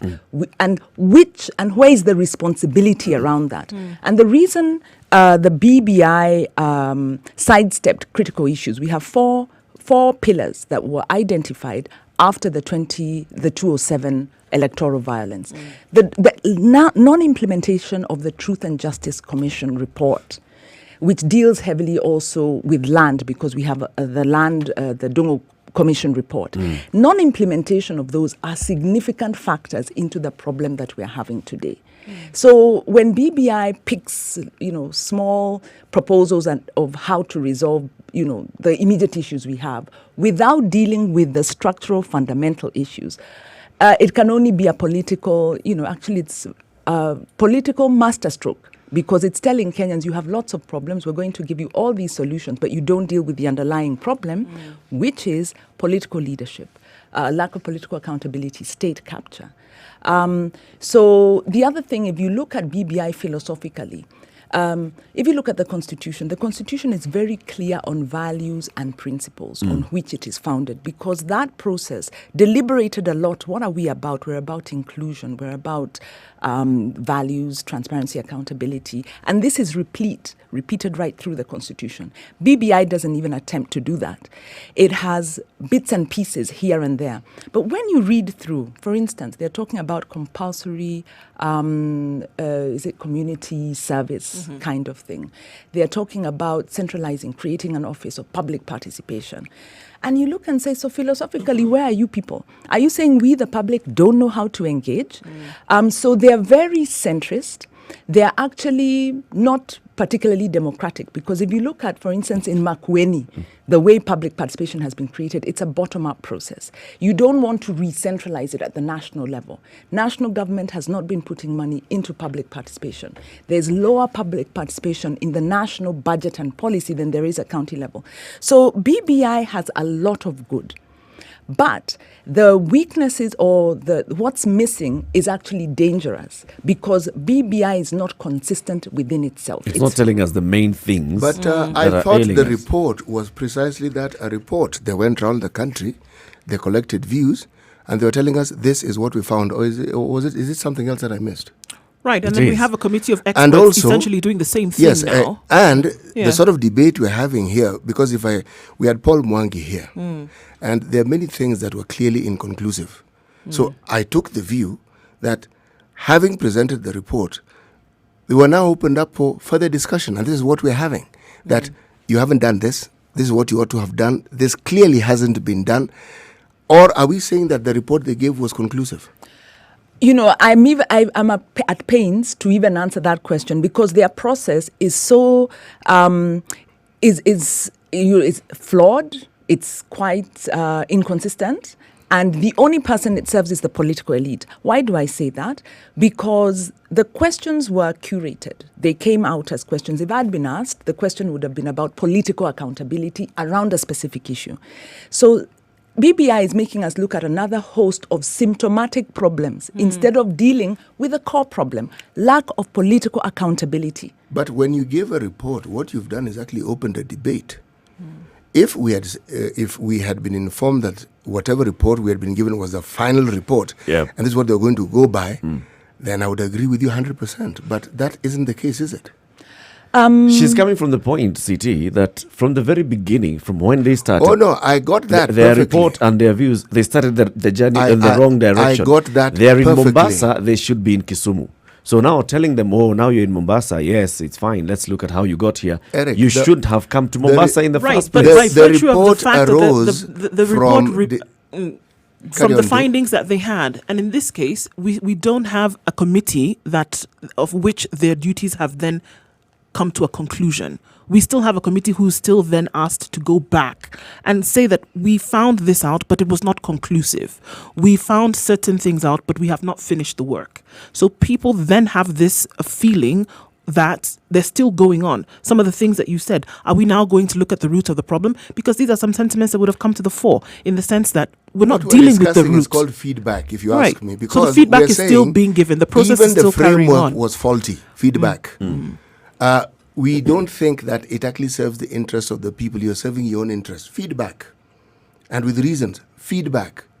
You see, what I am hearing is this. Now, you will permit me to perhaps be a little critical of the way you're looking at things. As a layman, we tend to talk about civil society speak, where in most cases it's a fault-finding enterprise, where this is wrong, this is wrong, this is wrong. It's not that it's not wrong, it is wrong. You could have done this, you could have done this. But I have found that one of the easiest things to do is to find fault. And it is possible, given that these are politicians trying to find political solutions, whatever report they give will be fraught with things that you can poke holes into without even trying very hard. But having poked holes into it, and the discussion is still going on, because that's what I believe the enactment and the gazettement of this new group is all about. How then do we ensure we inform them about the very things that we find reprehensible, the very things that we find were missed out? Because to me, that would be the next step. You will not be able to do that if you go to Mombasa this weekend. I can assure you, right? Because there's no framework through which that particular BBI group, the Tanga AM, whatever they call it, they may be part of these rallies, because these are political rallies. But I thought their functions were clear. They don't hold rallies. No, they hold meetings. The way they go about the business is not this public drama that we keep seeing from time to time. That's not it. Or am I mistaken? Or have they combined the two into one? In fact, I'm fascinated listening to you. And every time I stand up back and think, let's give BBI a chance, let's listen to what you're saying, the reality comes to me in that we are campaigning. There are sides campaigning, and you're either for BBI or against BBI. And in fact, my question is, what is BBI driving at? If we were to assume, yes, the country is fractured, the country is politically fractured, we need dialogue to bring us together, we need consensus around key issues. Is BBI the framework to do that? And what happens next? Do I have space? And is BBI discussing the substantive issues? Because, you can have conversations as long as you want. But the basic rules of negotiation, because we are saying here there are two parties. The country is divided into two, a pro and against. Politically, we are divided again. So this is a process of bringing people together where there is conflict. Basic rules of, mediation and negotiation is that you have to have a very clear framework that drives you to a clear result. BBI doesn't have that. BBI mixes small issues, intervening issues with fundamental issues. So it's a very confused framework. No, and then is it deliberate? the way in which it's being run is campaigning. Is it deliberate? Of course, I think if I haven't managed to communicate that, then I need to step back and communicate more effectively. Of course, it's deliberate. It's political campaigning. It's osaging temperatures. It's distracting from core issues. And right now, the core issue is the economy. So and I the hear fact you that saying the government has mismanaged the economy. So if the country essentially is fractured, what we're doing is we're using what, according to you, the BBI is using stitches as opposed to using a plaster of Paris to put it back together. In fact, the Come bold... back and respond to that. Let's take a short break and look at what's happening on the roads. At 7:30, we have Wanjiru Gekonyo, the Executive Director of the Institute for Social Accountability. We're talking about the BBI. She's saying the BBI is merely a political process. It has missed the fundamental issues that are ailing the country and has addressed other peripheral issues instead of going to the core. Well, the conversation continues on our social media platforms as well. Spice FM KE, Facebook, YouTube, and Twitter. Join that conversation there. We'll open up the phone lines shortly. Good morning.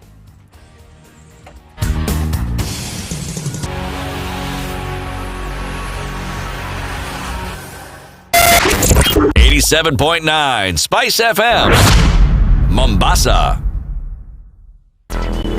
Traffic. All right, so here's an alternate route. You can use the Eastern Bypass through Utawala Road.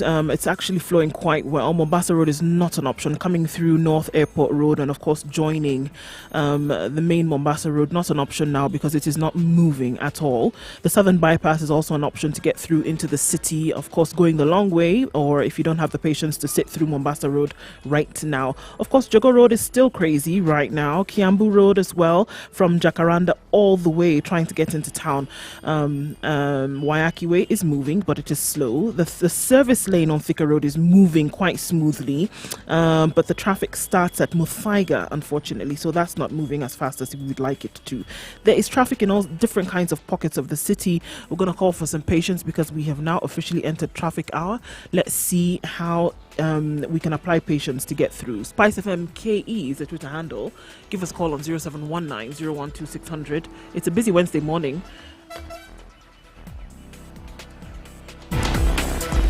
96.1 Spice FM, Kisi.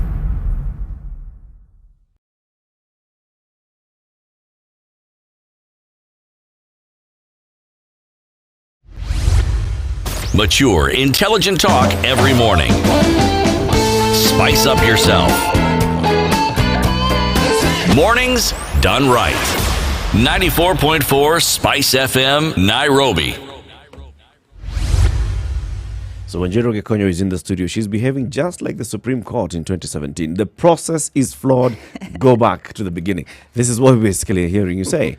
The BBI started on the wrong premise, and you think it should have addressed what was clearly also being addressed in 2008, post the violence of 2007-2008. Going into the basic issues. Why do we need to keep going back into those basic issues instead of just looking at it broadly and saying, this is where we are? No, not going specific. This is where we are as a country. And if we look at it, if we fix the software, for example, it talks about the software. People don't trust their government. The people have no ethos, the national ethos and values. If you talk about ethos and values, it brings us all the way to leadership. So when you have a leadership going wrong, it is addressed by, if people don't have proper values and ethos, Chapter 6 will never work. Chapter 6 doesn't work, we'll have a broken leadership. I think BBI is taking us through that route. I don't think, Eric, I wish it were that simple. There's something called accountability. Small word, but it underpins very many things. Our political class fights against it all the time. They may go around it, they may sugarcoat it, but they don't want accountability. Look at party elections. At the best of times, again, a Kenyan word, they're shambolic. Okay? Meaning they're full of shambles. The truth of the matter is that it isn't as though they can't do a better job. They can, but they never do. They don't want to. Yes, so what we see playing out in the national arena is just a carryover from what we see further down. They do not want accountability. No. In fact, I totally agree with that. If you liken BBI to a process we might understand better, if you have an addiction, let's say alcohol addiction, it's a very painful process. It ravages the family. If it's the breadwinner, the mother, or even a child, it destabilizes the economics, the social, everything. Very painful process. How do you help somebody who is, suffering from alcoholism, which they have to admit? The first thing is acceptance. Mm-hmm. That's the first thing. Mm. So what BBI lacks is the acceptance. And it kind of says, well, all Kenyans, we have this problem, we lack accountability. And it's a very simplistic diagnosis, and possibly, if I go back, for instance, to 2003, when we had a political leadership that came into power and said, we're going to deal with corruption. And Kenyans were so emboldened, they went and they frog marched this policeman to the police station, but nothing happened. Kenyans rightly know that their system works against accountability. Mm. If you whistle blow, your life is going to be decimated. Look at what has happened. John Githongo, David Munyake, Jacinta Mwatela, whistleblowers, and there are many others who we don't know. Mm. So the system is geared towards corruption. So there is political accountability, and I think in one way the ICC had it right, and the ICC has had good and bad effects for this country, but it was right because it was about those with the highest political power have the highest responsibility. Mm-hmm. So we have to come back to political accountability and responsibility, I think, which is what Citi was saying. Mm. So the problem with BBI is that it ignores that fact. So it would start with, we have a problem, our political leaders, why are you violating the constitution? Why are you undermining the judiciary? If you undermine the judiciary of a country, there is no democratic process. And this administration has systematically done that. So BBI lacks that accountability frame. And in that way, it then tries to deal with all the problems as though they are equal in significance. So by lacking a core problem and being afraid to deal with, if we tell our leaders they're not politically accountable, this system won't work, we'll then have conflict. We'll then it's an appeasement strategy. If you had been appointed into that BBI task force, you would not have said those things that you're saying. It's clear. I mean, you're a Kenyan. You're a human being. The people who have appointed you are these political leaders. They've come together. They've acknowledged that there's a problem. And they've said, go around the country and find out how can we solve this problem. You can't go back to them and tell them, you are the problem. The other thing is yes, you can. Why can't we? Citi, you can't. You can. On paper, you can. In practice, you cannot. You can. Okay, go ahead. In fact, I kind of lost the point I was going to make, but I was going to we say apologize. this. Yes, another more interesting point came up, but it's important that I complete this because by failing to address the causality and the responsibility, we are then being put into a political process that's very exciting, that captures our imagination. And this is a strategy that both Raila and Uhuru have specialized in, which is Kenyans need big political processes to keep them busy and engaged and to feel that there's a lot happening, even though there is no action. If we were to have a sober discussion, we would be holding our political leaders to account for implementation of the promises they have made, not looking for more promises. So my basic premise with BBI is that political promises have been made, they've been reneged against by these very political leaders. Do we imagine we'll have a different outcome? Last point, history tells us something about political interests around reform and change, because Kenya, the constitution of Kenya is a revolution. I was going to say it's a bloodless. But of course, people shed blood for the constitution. Right. Yep. But it is a revolution because it seeks to undermine, it seeks to democratize our country and remove those vestiges of interest that have prevented democratization, equal economic opportunities. Farmers should not be suffering in the dairy industry under increasing monopolization. You shouldn't have, government, big government projects aligned to the interests of some of the big political families. These are the things that create unemployment. It's not, something else. Right. So fundamental issues are being sidestepped by the BBI. And it is a political process that eats up a lot of energy and prevents us from dealing with the core factors. So the basic thing is, are we going to hold our leaders accountable as Kenyans? Even without the BBI, we've often had this conversation in this room and asked ourselves then in terms of keeping leaders accountable, because that seems to be one of the pillars that we're looking at that this initiative does not address.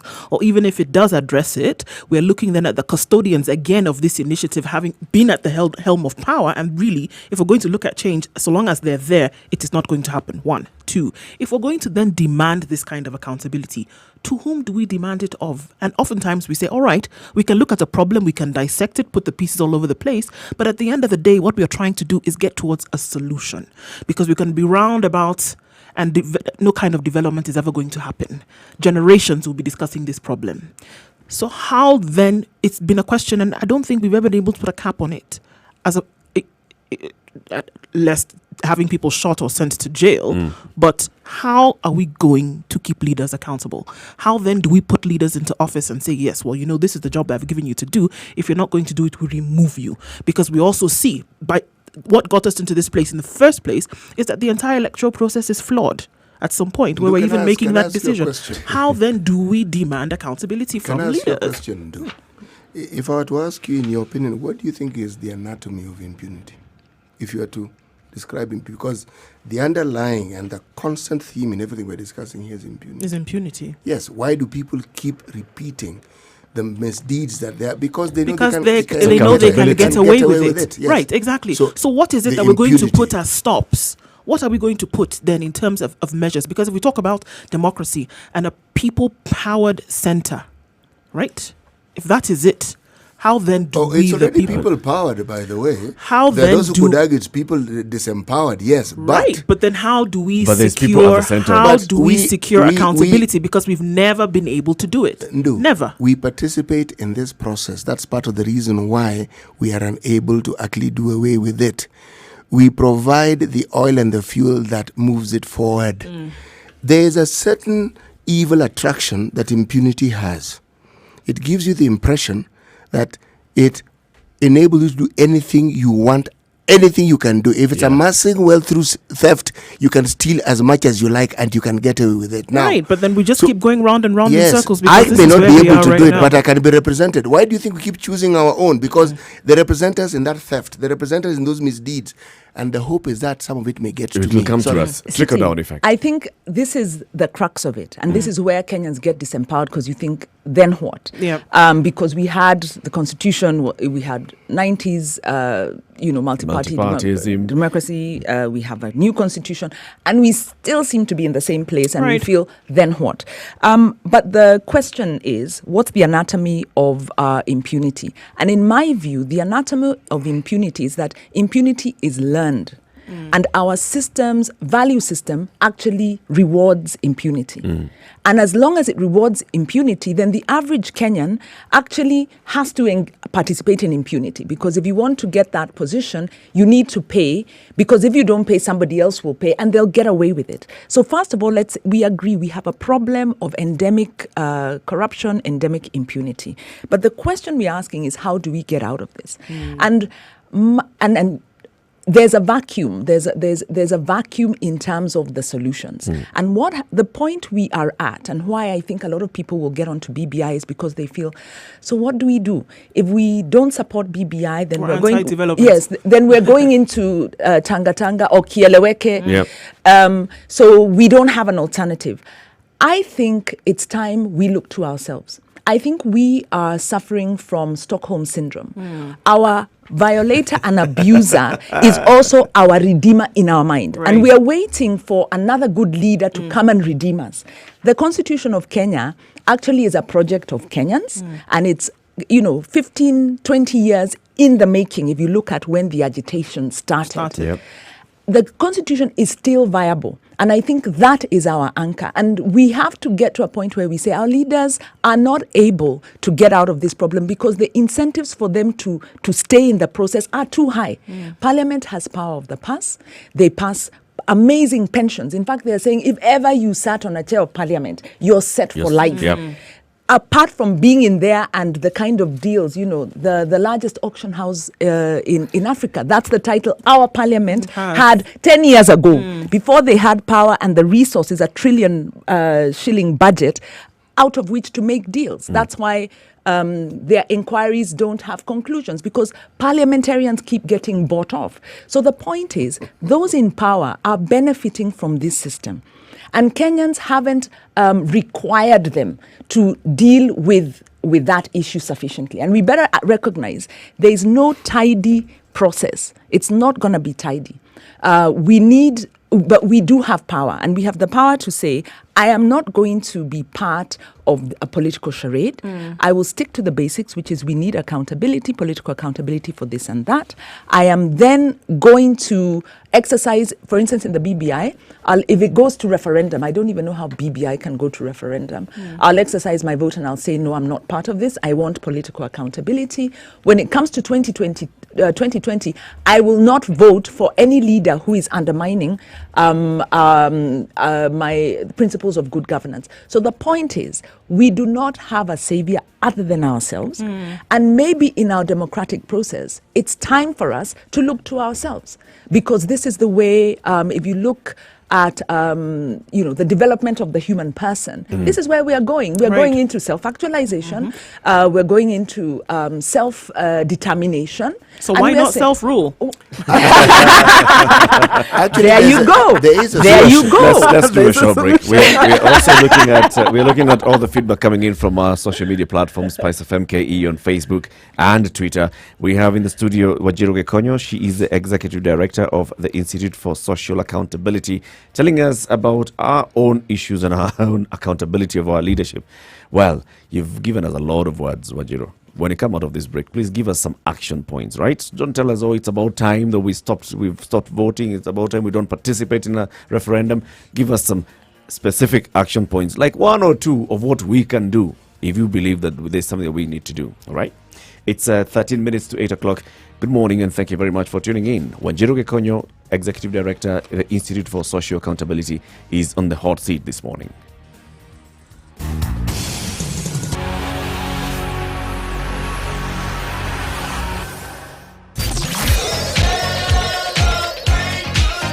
The 80s have never sounded so good. My favorite songs of the 1980s. 94.4 Spice FM, Nairobi. 96.1 Spice FM, Kisumu. Mature, intelligent talk every morning. Spice up yourself.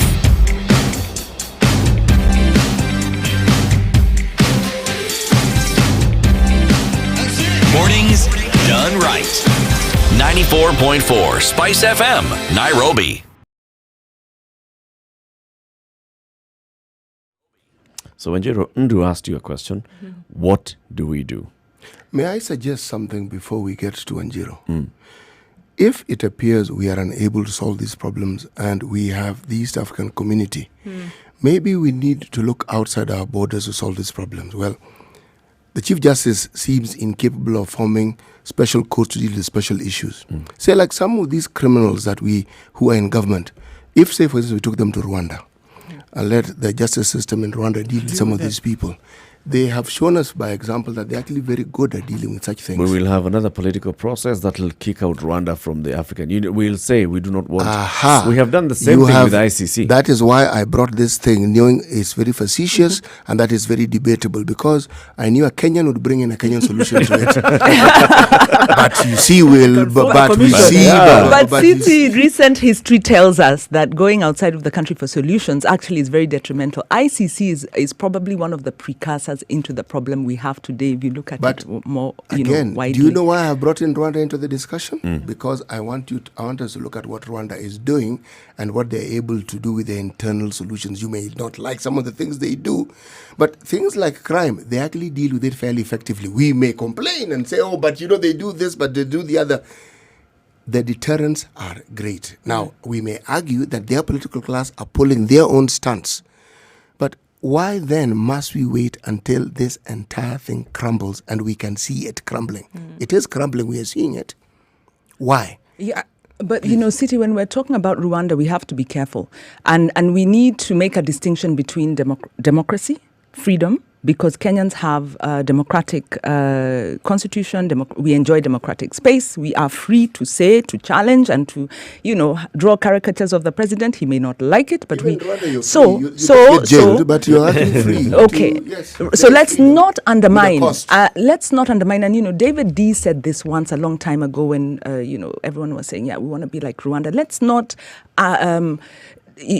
Take our freedom lightly. Let's not disregard how important it is and how the extent to which we need as Kenyans to value our freedom and protect that freedom, because this administration, and in fact administrations across the continent, across the world, are rolling back on democratic freedoms. And this has very much to do with economic interests, because the big thing that's happening with political systems of governance, presidential systems, whether it's parliamentary systems, is the economic factor, where big business is in bed with political leadership, and democratic civic space is an impediment to that process because of the accountability issues. But that's a discussion for another day. The point I was making is when we compare ourselves with Rwanda, let us say we want disciplined public service. We want, enforcement of rules and laws the way Rwanda does it. But let us not then take really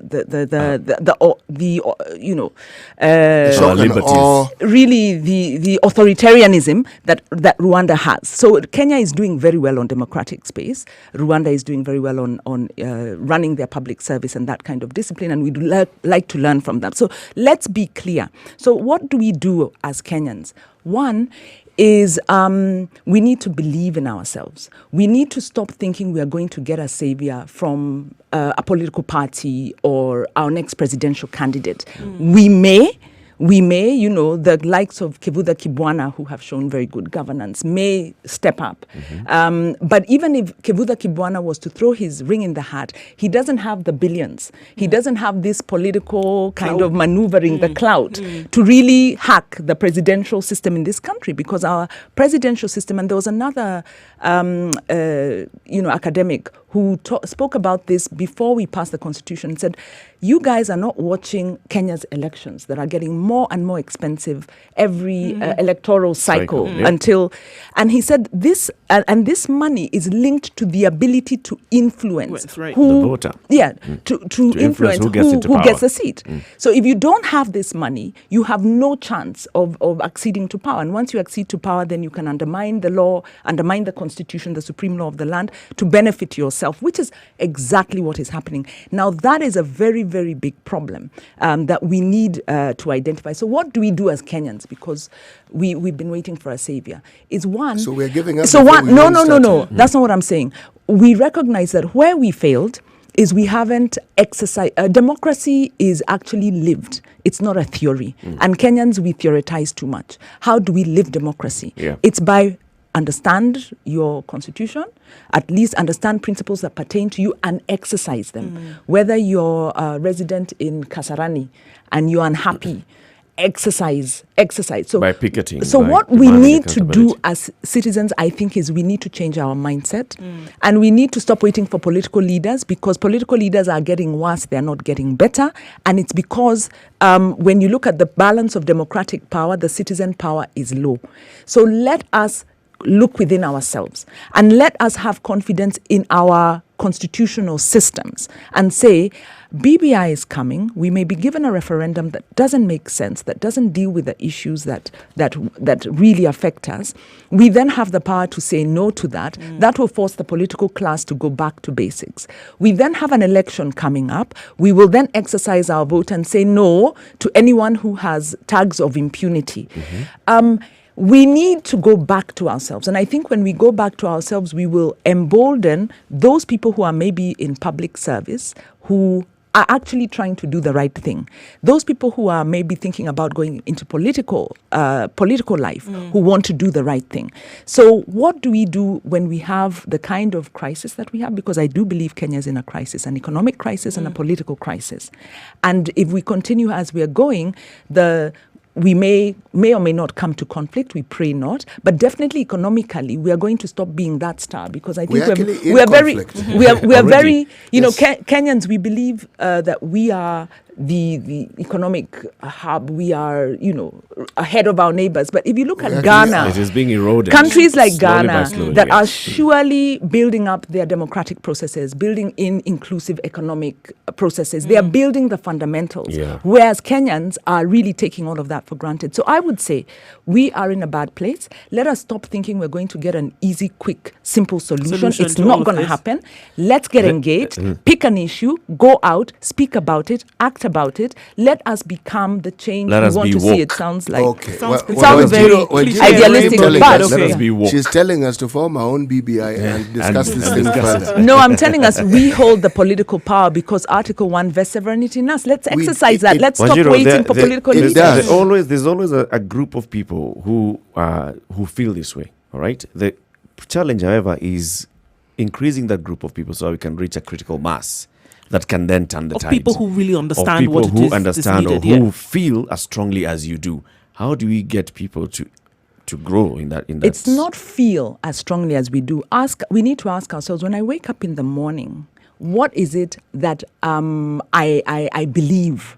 Do I believe I have to go make quick money to meet my immediate needs, which is very important to make money, to Yep. make my needs. But do I also believe that I have to contribute to our country in a way that's sustainable for my children and our children's children? But Wanjiru, so you'll be more of us surprised. need to enter that into the space, second space. Right. and begin to engage in that space. That's a self-actualized space. No. It's not necessarily so. Actually, The first no. one I'm thinking of my day to day. Eric. I'm thinking, what do I need It's to not do? self-actualized. Eric, It's a Wanjiru, basic- I'm going to say something and I don't want you to take offense. Thank you for preparing me. I'm stealing No, myself. no. You don't have to steal yourself. Nice sounding words. It's even, I feel a little warm around the chest at the moment. The truth of the matter is this. It is not a panacea. The things you're saying are all true. Everything you're saying in an ideal world would be wonderful. If we pause there and say, action points. What are the action points? I would argue this way. We do have government institutions that have begun this fight because in the absence of a deterrent, in the absence of a strong voice and strong action against these things that we consider being the ills we have, we can discuss all these changes as much as we want and our citizenry will just revolve around it and find new ways of committing offenses and going against the law. We are going into the hour, Eric. We are concluding the conversation we've been having with Wanjiru Gekonyo for the past 1 hour. Wanjiru Gekonyo is the Executive Director of the Institute for Social Accountability. We'll give you now this moment to respond to that as we, in about a minute, as we say goodbye to you and thank you for joining us. Thank you so much. The final thing is that we have the power as citizens, and I think let's not expect simple solutions, but we need to stand in our space and stop waiting for political leaders to get us out of the problem. They are benefiting. We are the ones who are suffering, so let us stand up to that. And I believe if we do that, it will catalyze other processes that have started because there are already alternative political platforms. There are already alternative political parties. There are already alternative political discourses. So what is remaining is for us to believe in ourselves and to recognize we can overcome this problem, if not for us, at least for our children and their children's children. Thank you very much for joining us this morning. We'll invite you again, of course, because this BBI conversation is not ending now. When it comes to the time for thinking of the constitution referendum, we'll call you again and ask you, so are you going to vote yes or no? Or will you abstain for the sake of your children and the children's children? It's a conversation that we need to have and we continue having. Asante sana for joining us and have a good day. This is The Situation Room. It's Kenya's biggest conversation. You'll find that conversation, of course, on our digital platforms, www.spicefm.co.ke. We've been live streaming on Facebook, Spice FM KE, on YouTube, on Twitter, and on Instagram as well. We'll find, of course, all the comments that you've posted in there, and you'll go to Twitter and respond to individually all the comments that, or the questions that have been raised to you, Wanjiru. Asante sana. It's coming up to 8 o'clock. The Situation Room continues. In the next hour, we'll discuss what has been covered in the papers over the last couple of weeks. And then between 9 and 10 o'clock, we'll have the woman rep for Uasin Gishu County. Good morning.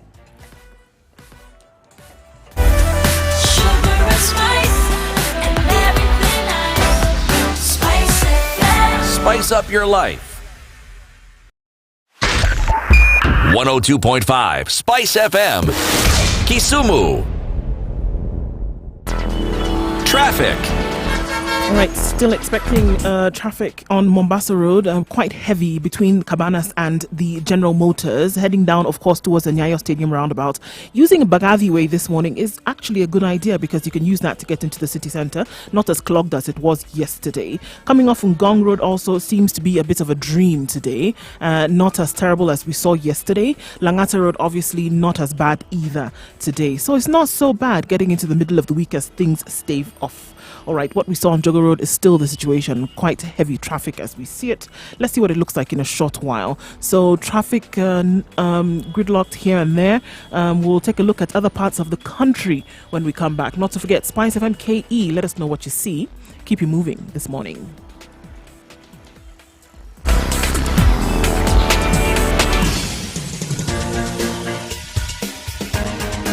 This is The Situation Room, the home of hard-hitting political commentary and penetrating insights about the state of the nation. This is a talk radio experience like no other. The Situation Room, a place for hard truths, debates, and elevated conversations. The Situation Room, witty, political, engaging, deep, controversial. In the room, we have C.T. Muga, researcher, academic, seasoned political observer, a fountain of wisdom in these politically uncertain times. Ndu Oko, Nigerian by birth, Kenyan by choice, communications expert, Pan-Africanist, a truth seeker and believer in people power, and Eric Latif, agent provocateur, the man in the chair, seasoned journalist, news hound, a man who believes in punching up, not down. This is The Situation Room, the only way to start your day. It's 2 minutes past 8 o'clock. Good morning. The Situation Room is Kenya's biggest conversation. In Nairobi, we are on 94.4. We're in Mombasa, 87.9, 102.5 in Kisumu, 96.0 in Nakuru, 96.7 in Eldoret, 90.9 Nyeri, Malindi, 97.7. The show is live streaming on our digital platforms, www.spicefm.co.ke, on YouTube, Spice FM KE, Facebook, Spice FM KE, at Spice FM KE on Twitter. And also you can find our conversations on Instagram at Spice FM KE. This is the first and only 24-hour audiovisual radio station. Now, of course, I've told you that in the next hour not in the next hour, 9 to 10 a.m., we'll be having Gladys Boschole.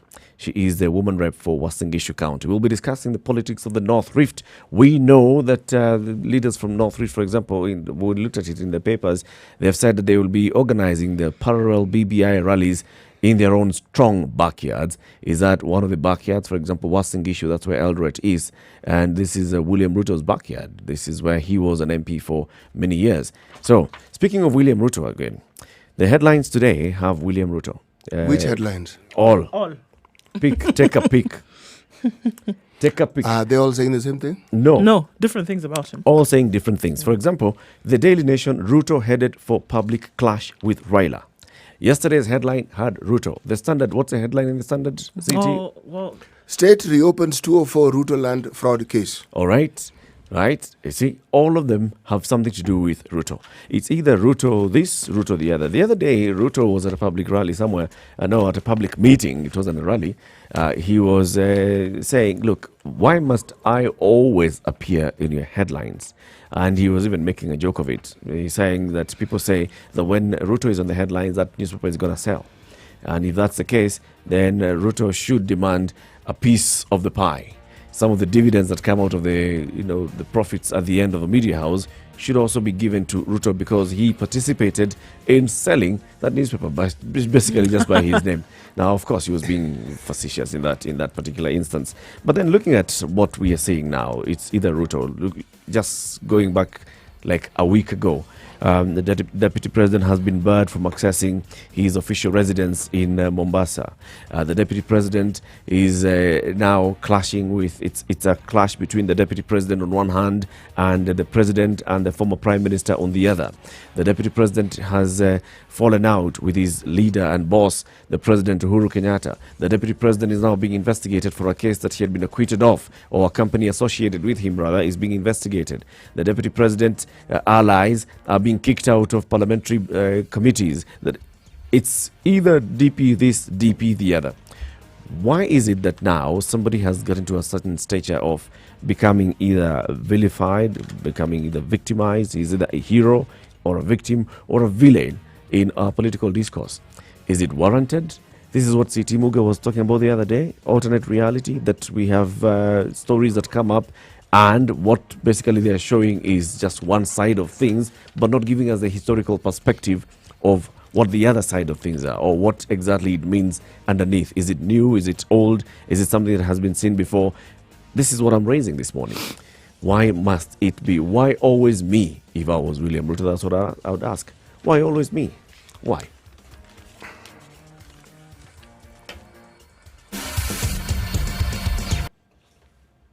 All right. Okay. You would ask why me? It comes almost from a victim. But why don't you ask why not you? Right. It comes from almost a victim perspective. Like, well, everybody seems to be picking on me. What is it that I have done?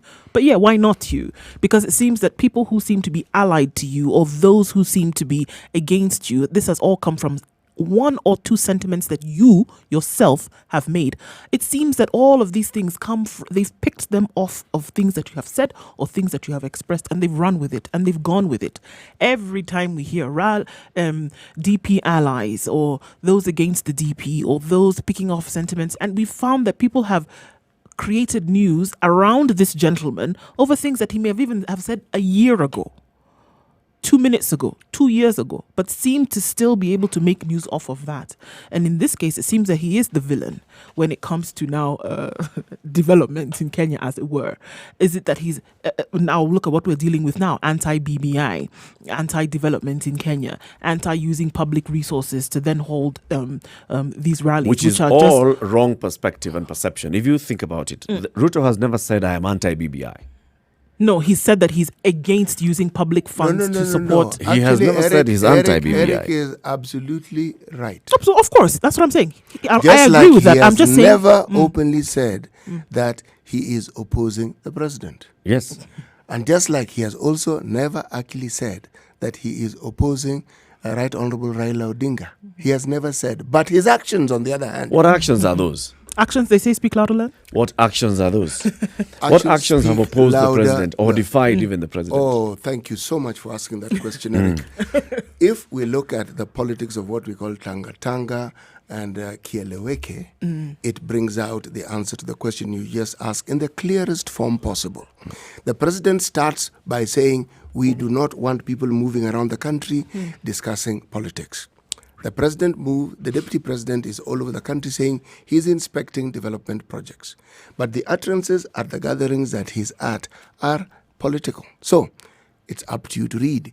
Is he going against what the president has said or not? Then it evolves and you say it's iffy. We get to 2019 and now 2020, where people who are supposedly aligned to the deputy president coming out clearly and speaking and saying things that would be considered to be anti the president. Now, if you are looking for a narrative that could point to the fact that those who are aligned to the deputy president do not seem to support the president, here, soft terms, not support the president, you can have evidence to support that view. But as to him coming out directly and opposing the president, no. His actions, yes. Even on the other one, by the way, if you think about it critically, you will look at it and see it's a perception that's been created. No, it's not a perception. If people, for example, say leaders from Mount Kenya region come and raise issues and say, you know what, people in our backyard, we are elected lead representatives of these people, and they're telling us we don't have money in our pockets. They're telling us the tea sector is dying. They're telling us our coffee sector is dying. They're telling us our dairy sector is dying. These are the issues that we need to be addressed. Is that not discussing development? It is. Is that discussing politics? No, it is not discussing politics. It is politics because it's politicians talking about it. Yeah, but they're discussing development. Remember, this is a presidency, not the president and his vice. Yes. This is the president and his deputy. If a finger is pointed at President Uhuru, it's also pointing at the deputy because it's one unit. They're joined at the hip. It is one unit. Yes. Why is it, for instance, if the similar complaints are raised in, say, Luo Nyanza, or they are raised in Western Kenya, why is it then people don't talk about them being anti-Uhuru? How come? Exactly. And people have raised the same issues. They've said the sugar industry is dead, which it is. Yes. They've said the cotton industry died, God knows when. It did. Yes. It is also true. Yes. People in the River Valley say Paratharam industry died. It did. How is it then that narrative is not seen as just simply what it is? Opposing the president. Yes, exactly. Why? It's the same And the as- reason is because you would expect that someone like the deputy would be in a position to respond to those questions that they raise. Why is this not being done? He's the deputy. He can answer those questions. But the questions are directed to the president. No, they're and not not. him. Oh, yes, they are. They are not. Alice Wahome spoke to the president directly. President, Alice direct. Wahome spoke to the president directly because she was talking Direct. about something about the president and the president either coming back to power in 2022. It was a direct That's address not to the only thing president. she said. When Alice Wahome was That's speaking not the only thing she said. at the burial of Charles Rubia, she said the same thing. Mr. President, now that you're here, in fact, let's talk about the perception. The perception is that we are going back into a police state because of the kind of harassment and arrest that we are getting. She was addressing the president in his presence. This harassment that they speak about, what was it? What is this harassment they were getting? That's another issue. Oh no, altogether. it's the same thing No, no, because the it shows that their camps, they're saying, we who seem to be in this camp are being targeted. That's what they were saying. So which camp is this that they were in that were being targeted? And why should it be a different camp if it is the presidency This- that yes, you're talking exactly. about? This, Why should there be a different camp in the first place? Yeah, why are you targeting them? Who's them? But This is should the thing. answer- Why they should should there be answer a that them? question. First of all, Why are they have being you- Why should targeted? there That's the be a question I'm them? asking. And are they being targeted? Why have you lumped them into a camp and started going after them? Who? The president? Yes. The presidency Yes. has lumped certain people into a Yes. camp and are going. Why is it that some people have lumped them in a certain camp and then decided that you guys belong to a certain camp and we're coming after you? Why? Because that's a perception. That's a question she's asking. There are people who are being arrested all the time. There are people who are being. She did not say our people. She did not say that. She did not say our Tanga people or my wing of this Look, of there are the views government that have been or held my on side. this particular subject, that the deputy president, views that have been held, not substantiated, of course, and they fall in the realm of rumors that the deputy president doesn't lose an opportunity to badmouth the president. It goes that far, that he will refer to the president in the most derogatory terms. Again, the rumor mills are rife with such things.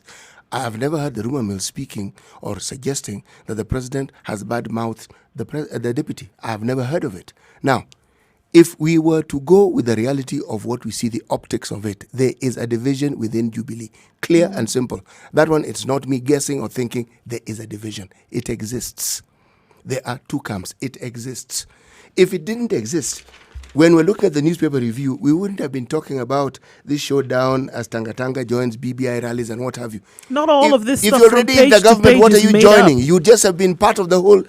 Why? Everything we're talking about here points to a division. Ruto against Raila. Ruto against. What is all that? Those are divisions. Clear and simple. They exist. The same and the same divisions we're talking about now. Even if we look In at the case something, of- in the the case same of thing BBI, as simple we are as talking these about- BBI meetings that are happening in the over the case- weekend, in the and then case we of have BBI, you're again talking about another the deputy faction who president comes being and a says victim, being sidelined from another meetings. faction that comes and says we will then join you over the weekend. Yes. Join whom? Because Why you- is there a division if in you're the in the first government- place? If you're in the Because government, you've why are you sidelined joining us. them? In the last two meetings that you've seen you holding, you have not even invited us. You've not even told us that this is what is who happening. was invited? Don't that you they wrote remember the invitation issue card and arose said, with the please Kisumu come. meeting? And they said, but who has stopped you Who from has told you? Who has told you not come to for come? the meeting?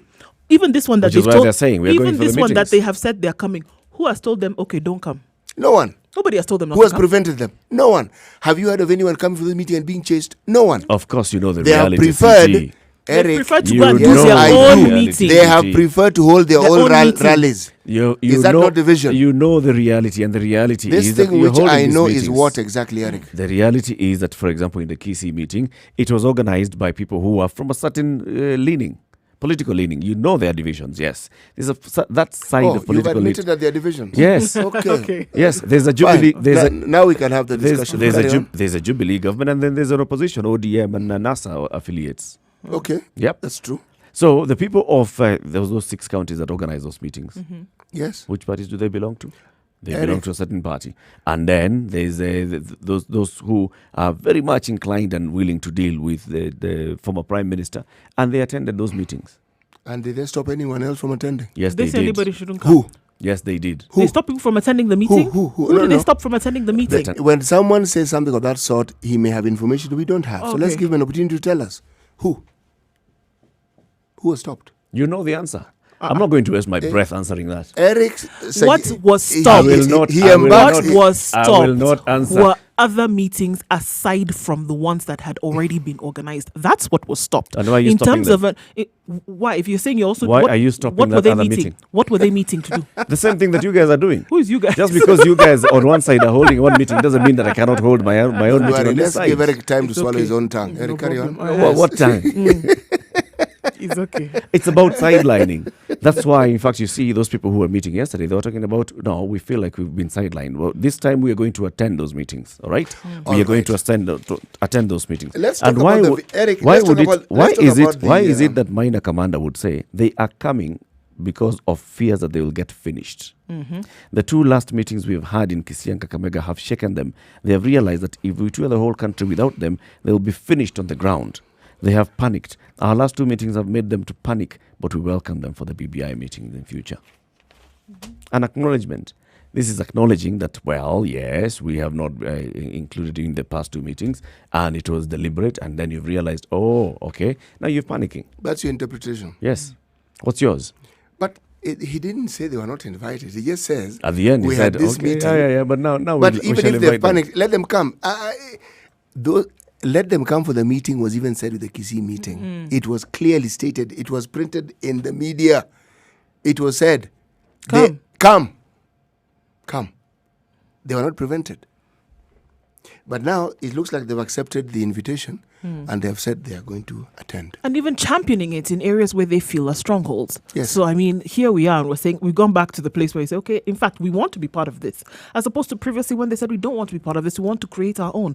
But then, for whatever reason, again, according to perception, they may say now, all right, we want to be part of this because obviously we don't want to lose some kind of relevance when it then comes to our side of things, whatever that may be. Or then actually saying we actually do support the BBI from the very beginning. They never said, we had many public expressions that maybe this BBI was something for the birds in terms of how it was going to actually bring Kenyans together or what it was going to be used for in the future. And it's coming out of the mouths of the same people now who are now championing the BBI and saying we want to actually go forward with this thing. And in fact, places where people on the ground know us, where we are the champions on the ground, we want to actually be the ones who lead these meetings.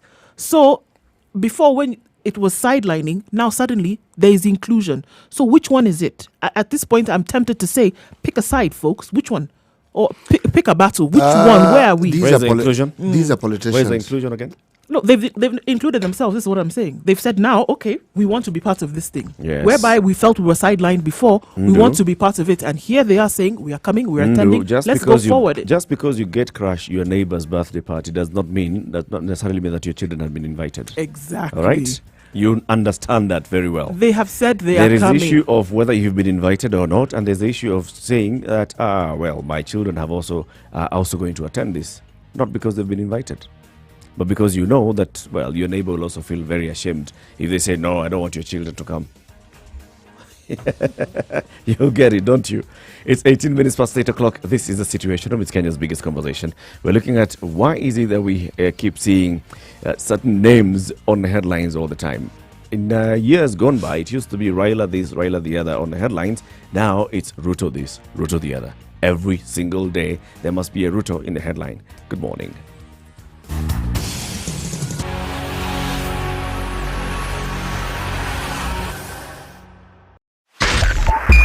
Spice FM, Nyeri, 96.1 Spice FM, Kisii.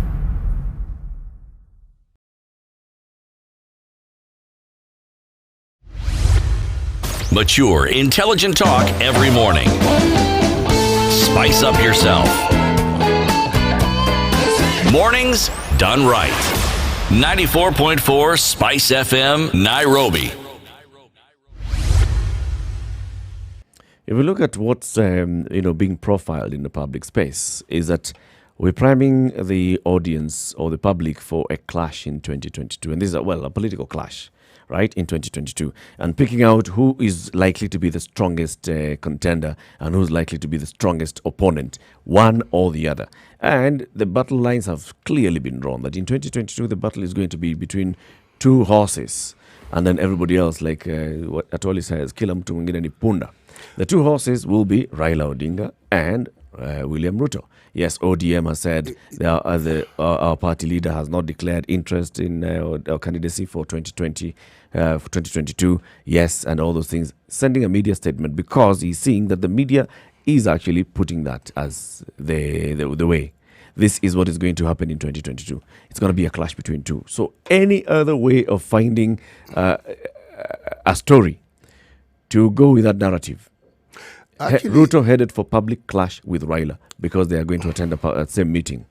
Ruto, it's Ruto versus Raila and the president. Yeah, this is Kibera, this it's is Ruto versus Raila, battleground, Kibera. The media playing prophet of doom and not being very good at it. This isn't the first time. In 2000 and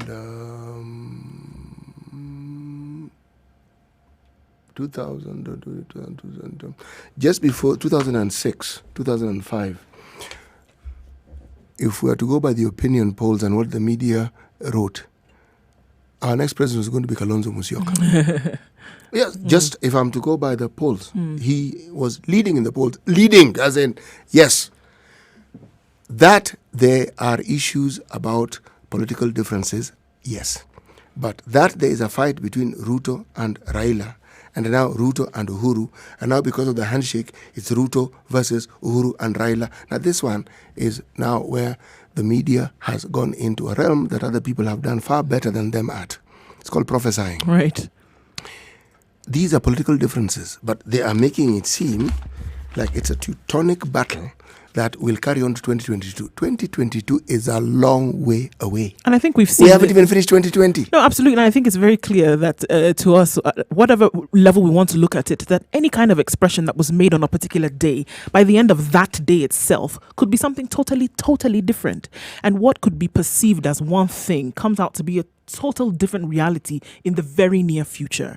So even with his, I think one thing that is clear, even with the mention of Ruto time after time and his everlasting presence in our headlines or in the news, is that, you know, look, whether you try to look at it in positive or negative light, he's a relevant feature, relevant in whether he's going to remain in government or not, relevant in terms of whatever strings he's pulling as a puppet master in on whatever side of the divide he's on. He's a relevant fellow. He is, whether you want to look at him as the deputy president or somebody who is relevant in politics of this country, the man is relevant. Listen, in this country, you're either for or against the government. There's that clarity.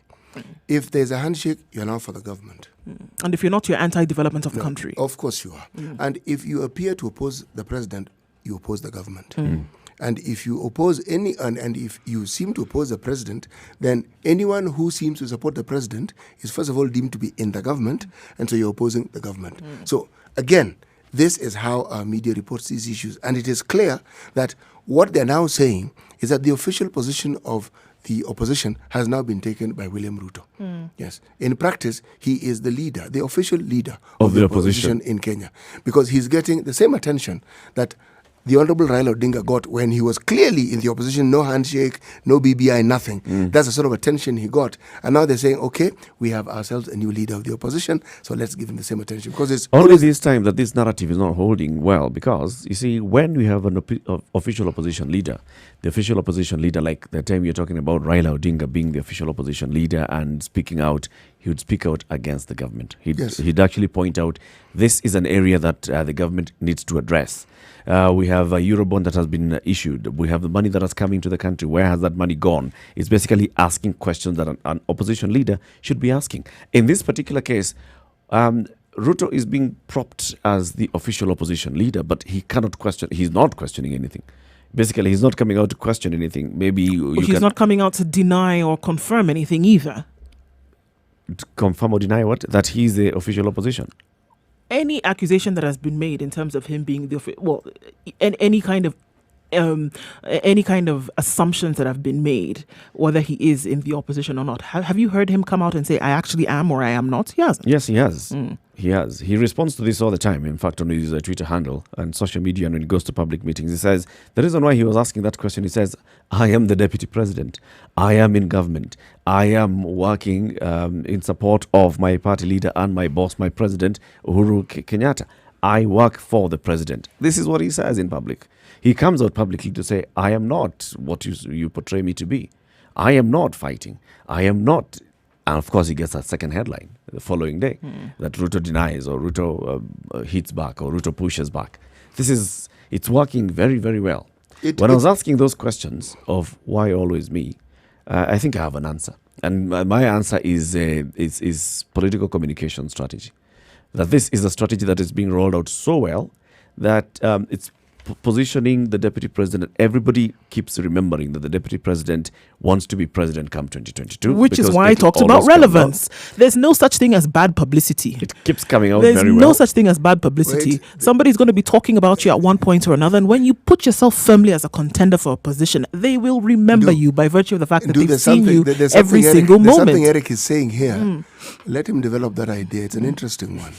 It borders very clearly on conspiracy theory, but it's nice. Eric, please continue. It's a strategy. Yes. It's basically a strategy that's it's at play, and it's working very well because it keeps you top of mind. It keeps the Ruto name top of mind. When you are coming, an election is coming, and you want to participate in it, what do you want? You want people to remember that you will be on the ballot. It's very clear for us, for everybody now, that Ruto wants to be in the ballot for 2022. It's very clear. Yes, ODM Secretary General Edwin Sifuna released a statement yesterday saying, you know what, our party leader has not talked about 2022. He's focusing right now on building bridges and what he and the president are doing in building bridges. He has not declared 2022. Ruto, it's clear. He wants to be in the race in 2022. I could take it even further and argue that if you look at all these things, they're contrived. This is not accidental. Somebody somewhere understands the power of the press well and also understands political communication well, and they've ensured that this messaging keeps going out.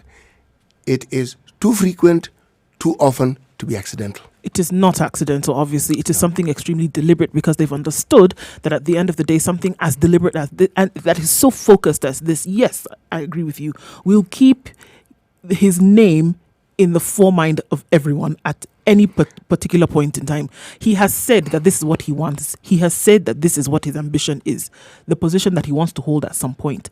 So there's no other way but to keep him in the ears and mouths and minds of everybody at any given time. And like I said, there's no such thing as bad publicity. Somebody's, at the end of the day, what you want is for people for your name to remain in the public sphere. And that is what is happening. That is what is happening now.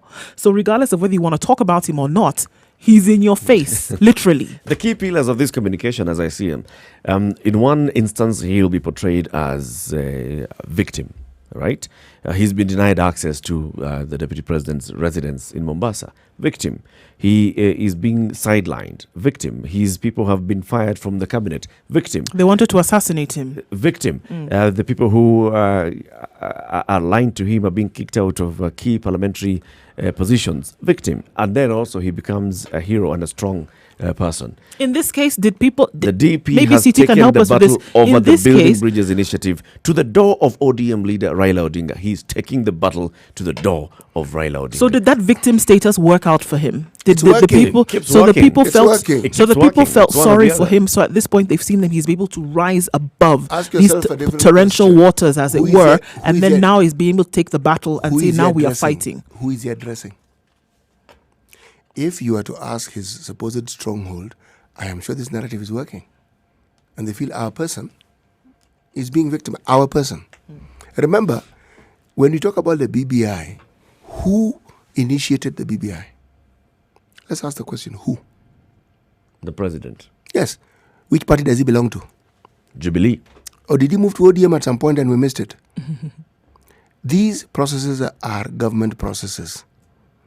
The only thing that seems to be a little interesting is the inclusion of Raila Odinga, who, as we know, is leader of ODM and in the opposition. All right? But it isn't strange that people in the opposition work with government. It isn't strange. It isn't the first time it has happened on this planet. It happens. There are things that people, like I remember when you had this, the hurricane, was it Katrina or something? Yeah. People forgot political parties in the US. That one was put down. They said, no, this one, sorry. who is the best person for this job, or who are the people who can do these things. It didn't matter your political alignment. Those are the people who are put in place. There are times when people put those political interests aside because there are things which are far more important than political interests.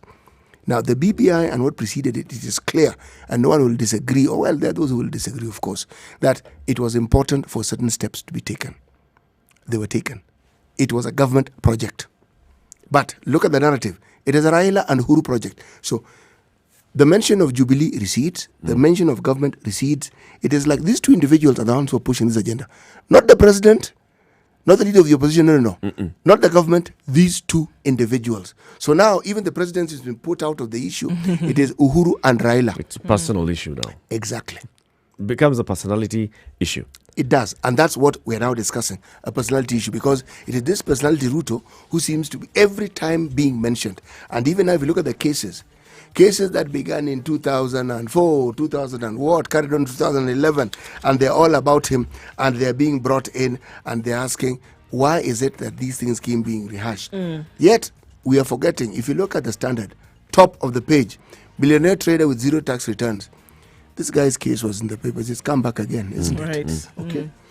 Waititu was in the papers. Before he went to the Senate, we had forgotten about him. He's now back. He's not crying wolf. If you look at the paper and you talk about what's happening in the university, would we then say that one of those protagonists is either pro or anti-government? Let's take a look at what's happening on the roads, and then we continue this conversation. It's 8:30. This is the Situation Room. It's Kenya's biggest conversation. Good morning.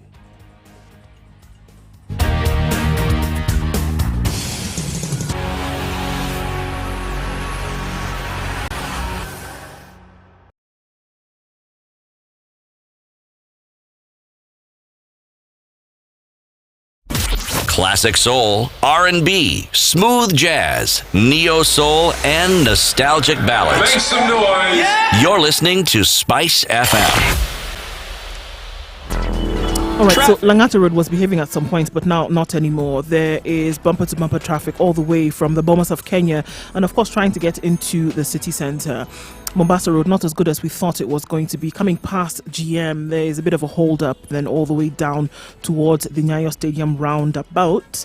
Let's see what's happening in other parts. Yes, you can use the Southern Bypass as an alternate route right now, getting off Mombasa Road or then coming into Mombasa Road as well, because outbound, not so much of a problem. Waiyaki Way, the gridlock that we saw earlier, is now moving slowly, and that seems to have dissipated a little bit. Gong Road also is not so bad, coming to the City Mortuary roundabout and then using Valley Road to get into the city centre. So not so bad all round.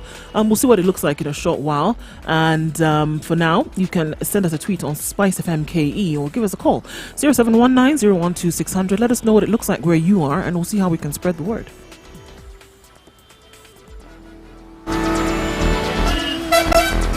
Classic soul, R&B, smooth jazz, neo soul, and nostalgic ballads. Make some noise. Yeah! You're listening to Spice FM. Mature, intelligent talk every morning. Spice up yourself. Mornings done right. 94.4 Spice FM, Nairobi. 27 minutes to 9 o'clock. Good morning, and how are you doing? This is the Situation Room. It's Kenya's biggest conversation. 0719-012-600. That's 0719-012-600. We're taking your feedback on this conversation. You can also join the conversation on our digital platforms, Spice FM KE Facebook, Spice FM KE Twitter, and Spice FM KE on Instagram. Some of the comments coming in already. Senator Sakaja of Nairobi County says, there are no invites to meetings. BBI is a Jubilee Party position. That's why we attended Kakamega and will attend the rest.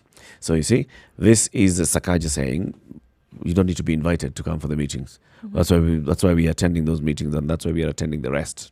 So of course, no sidelining. Of course, you know. There's no sidelining. Of course, you know Sakaja is not in Tangatanga, so he would not be speaking on behalf of Tangatanga. He's speaking because he could attend that meeting. Could? Yes. Did somebody tie their legs? This yes. is the thing I'm not understanding. Yes, that's what all of you are basically. There's something you know that we don't know. Tell us. Eric, that's why all of you are information that you have, yes. maybe you can let us know. I will not repeat it. So let's go back into the strategy, the political campaigning strategies of, positioning Eric, that the position DP here you've and taken is there. a perilous one. Which one? The one where you say you're not going to be speaking further on the subject. Yeah, to repeat. Yes. Tell me.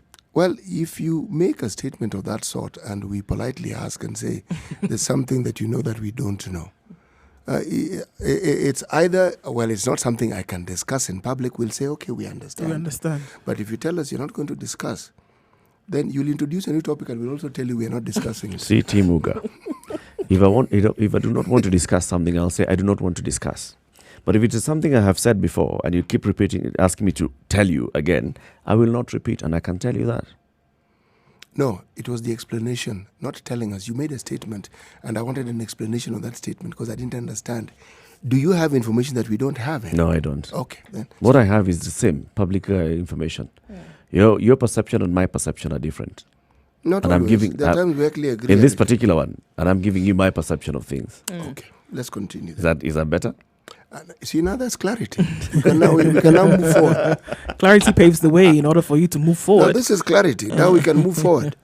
Yes, I am in full understanding. Yes. This is what you call alternate reality, CT. This is actually the alternate of that alternate reality. You see, it's good to speculate, and I think given politicians and the politics of this country, speculation is actually a good tool to look at these issues because these are possibilities, and they are all possibilities. Even what you're saying is a possibility. We may not even know, but they could have been told, Nani, don't even step there. Of course, it's not in the public domain, we don't know. But again, the infighting and the details, we would not know until it boils over and it gets to the public domain. This really is what I was saying. And so somebody may have something that perhaps you could talk about and you know of some goings on.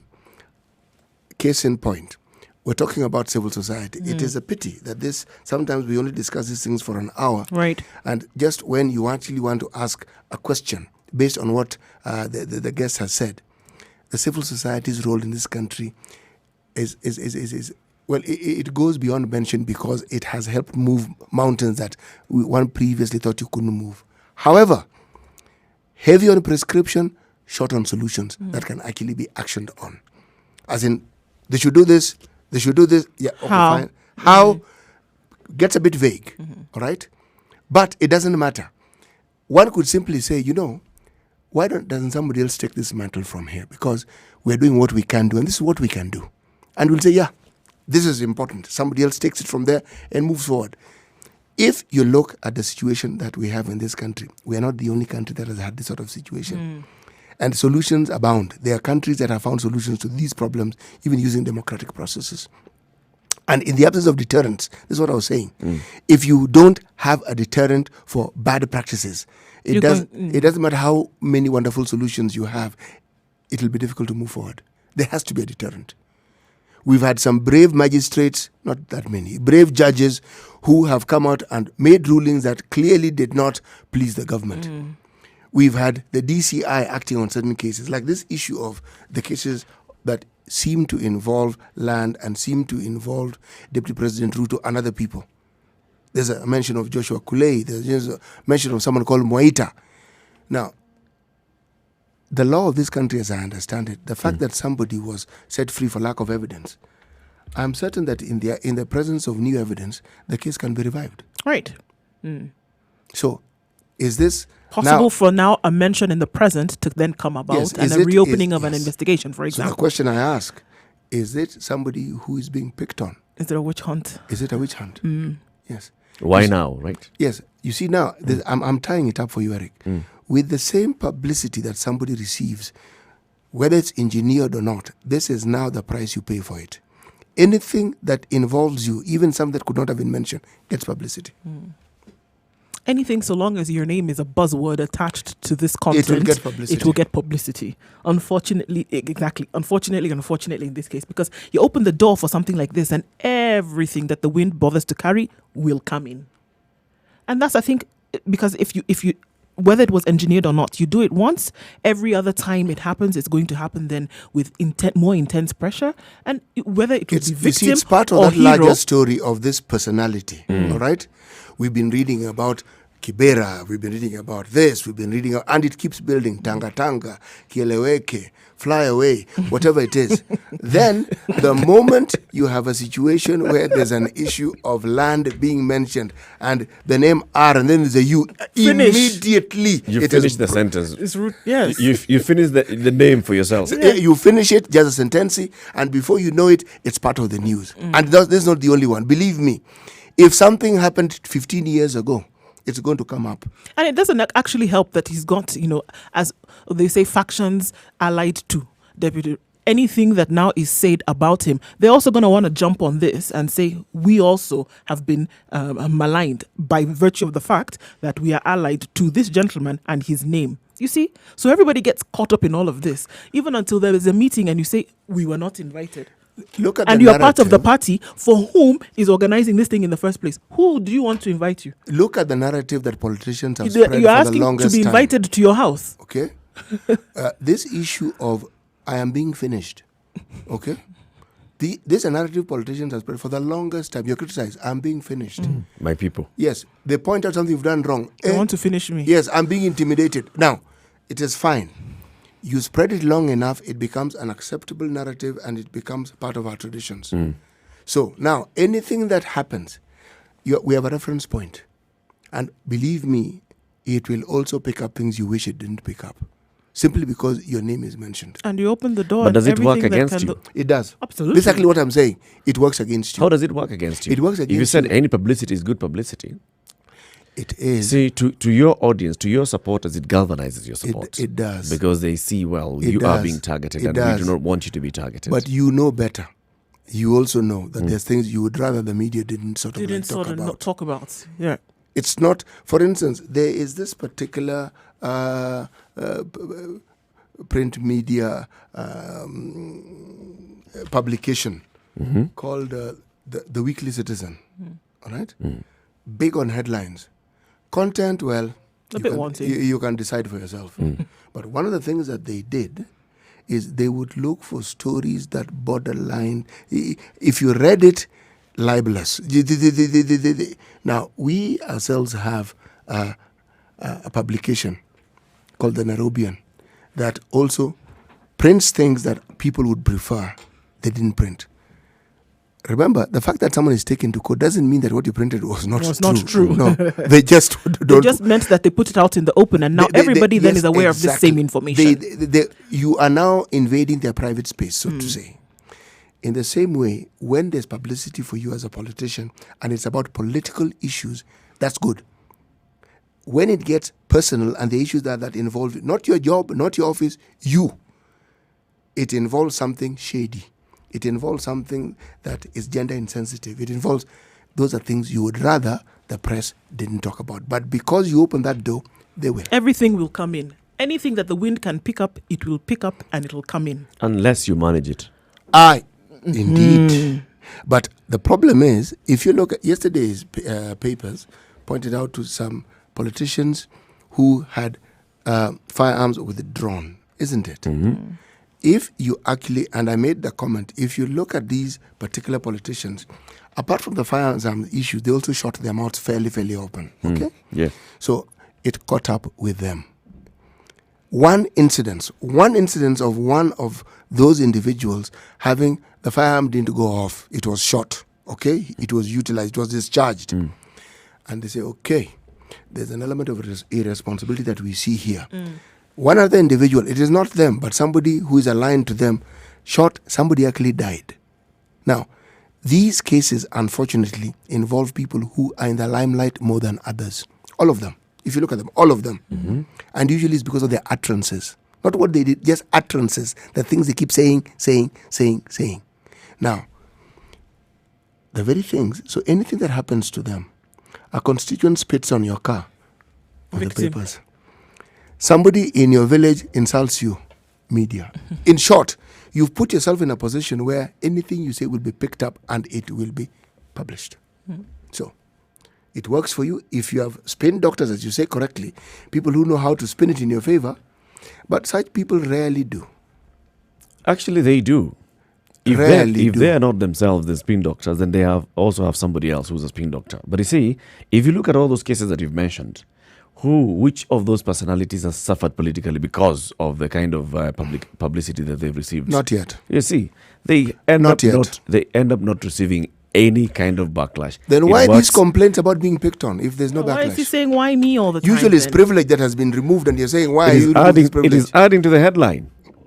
But See the bigger strategy, CT has and, the- and I've actually seen it. the and biggest strategy here is I want to maintain my position in this publication. I want to maintain my position on the front page. Yeah, so even that calling out as a victim then is also continuing this whole narrative of needing to remain Plant a story that relevant. victimizes me today, and then tomorrow I come back and complain. Now, surely, why are you always picking on me? And then it becomes another headline. If not by your publication, by somebody else. A TV station will run that story. A radio station will run that story. I'm constantly there. This is a very good strategy. This is, if you look at it in a general sense of things, of politics, this is a very good strategy. Keeps you right up there. I agree completely. And then it galvanizes your support, because your supporters are thinking, well, constantly, yes, this person is actually being victimized all the time. It removes any sort of blame. Right now, we're talking about a presidency, right? But when you talk about issues of tea, milk, coffee, pyrethrum, potatoes, rice, it's the buck is stopping with the president. When the deputy president is going around, he has no blame in this. I mean, he's Right, he's just so a then, victim like the if rest of something us. goes wrong, you could Things actually that are say, not I working. actually wasn't there. I Things was that are- doing something else. Eric, the point I'm making is that it works only up to a point. A certain point. That's what After I'm a certain time, the potency of this strategy then is weakened. And at that point, this unfortunately- dog will come back to bite At you. that point, it will not matter. Oh, it For will. politicians. Yes. Okay. At that point, it will not matter. I'll have achieved what I wanted to achieve. Just like, remember, politicians think of the now. What do I need now? Is it working for me now? Yes. Tomorrow, we'll cross the bridge. Let the day break tomorrow. Today, the sun is up today. Yes, let's deal with today. Tomorrow, it's not a major concern for a politician. This is the Situation Room. It's Kenya's biggest conversation.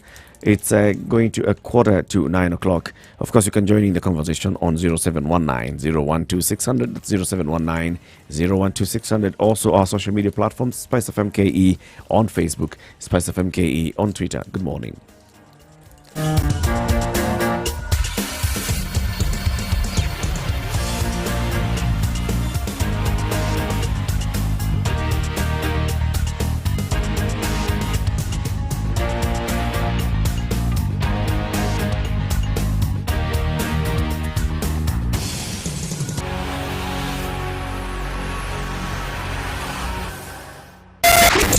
.9 Spice FM, Mombasa.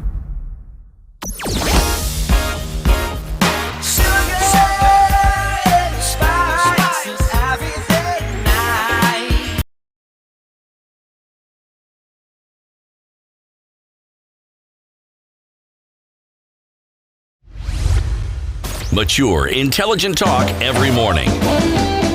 Spice up yourself. Mornings done right. 94.4 Spice FM, Nairobi. You know, there are things which, on the face of it, seem to imply one thing, but given time and the evolutionary process that accompanies time, you'll find they mean something different. The analogy I'm bringing in is actually found on page 4, the National, in the Standard. The allure of malls fades as real estate boom goes bust. One of the things that has happened in this country over the last few years is that we've had malls springing up everywhere. And the beauty of it is people have understood, even if you have just a shop which has one door and one window, you can call it a mall. So long as you have a variety of things that you're selling and people can walk to it, you can call it a mall. Now, if you look at the development of malls the world over, you will have seen that even this concept of malls in many parts of the world, especially the western part of the world, they got to a point where they'd hit a ceiling, a growth ceiling, and they weren't doing what they were supposed to do. This isn't even something new. Why am I bringing the issue of the malls? Because it's attractive. It represents development. It represents the growth of the middle class. And it also puts the god of consumerism up on a pedestal. Now, our politicians have put their particular god of politics on a pedestal. And what we're saying before we went into the break was, how is it then that these discussions that politicians love and the allure of publicity in the press and being seen and being heard and being talked about, how this can turn sour? It can. Because the moment you are in the public domain and you're there frequently, yes, it works for you even when they say things which seem negative if you have a position. But the time it stops and it now deals with you as the individual, believe me, they will dig up things that you really wish they wouldn't dig up. They can go back 20 years, and they'll be reporting it. Again, it is you being mentioned, but you're being mentioned in a light that you'd rather you would really genuinely rather that you were not mentioned in. Do you think, for instance, someone like Babu Owino, who is now in remand, that he is happy being in remand? No. His colleague donated 200 mattresses the other day. There were all sorts of comments about those mattresses. Oh, they're bringing this and they're doing the other and they're doing the other. What am I saying? I am saying this is a double-edged sword. Notoriety for what you may think and for the joys you may think you derive from it. There is an invoice it brings, and that invoice usually is something you're not prepared to pay. And it's the very same thing that would bite you in the proverbial behind at some point. Sometimes it's longevity. You would use it to ride the wave, but it's the same thing that will knock you down. Give me an instance where it has brought someone down. So after they've risen to the top, then the same publicity brings them down. Because I'm looking at in a politician's mind, I want to rise to the top. All right. Yes, when I get to the top, yes. So unless now fortunes change, and if fortunes change, it doesn't matter. They've changed anyway. So they're going to come back and bite you. Look at now Isabella de Santos. Isabella de Santos was getting very good publicity and mileage, before this thing, before the tide turned. The same banks that were, for here as an example, the same banks that were, taking her money and advising her on investments, the same banks have today turned on her and said, unfortunately, we're not going to be allied with you in any way, shape, or form. We're not going to actually take your money. We're actually going to help the investigations and freeze your account so that they can do the investigations. The same people who just easily 3-4 years ago were saying, these are the provisions that we can provide for you by virtue of the fact that you have this kind of money. The same, if we're not necessarily looking at publicity, but we're looking at systems that propped you up for a very long time, then would be the same ones who would now aid your downfall. And that's a glaring example of the Would you rather, when you have the opportunity, would you rather not take advantage of the system because there's a likely eventuality that one day they'll turn against you? No, but I think it's all taking it with a grain of salt. Of course, taking your chances, but then taking it with a grain of salt and with the realization that it's not going to be this way forever. You see? So realizing that actually, you know what, folks, this same system that I'm banking on to buffer me all along is the same one that could actually aid in my downfall. Eric, in the world of drug dealers and drug peddlers, as we read, some of the kingpins of the drug trade, if you look at how many of them came to the attention of the authorities, is because of their lifestyles. Gaudy, ostentatious, huge public consumption, meaning it was clear that these people had money to spend, to put it simply. Yes. Right? Yes. So the question started being asked. Isabella dos Santos took a lot of time over the years to present herself as not just entrepreneurial, but visionary, helping disadvantaged people. Yep. Poster child for women empowerment. Yes, clearly it was everywhere else except her country. All manner of things. And I'm sure it's these same people who helped with that image creation. So anything that now turned negative, believe me, would receive the same publicity and with even greater gusto. Yes. Because she already was someone whom the media had seen in a certain light. Some of these steps which are taken, if I'm to believe them, they're clear racist. She's an African, and that is why they're pulling all these stunts on her. It's not that they suddenly become good people and wonderful people. Of course not. These Western people have their own people who do exactly what Dos Santos does, just that they're a little cleverer than her.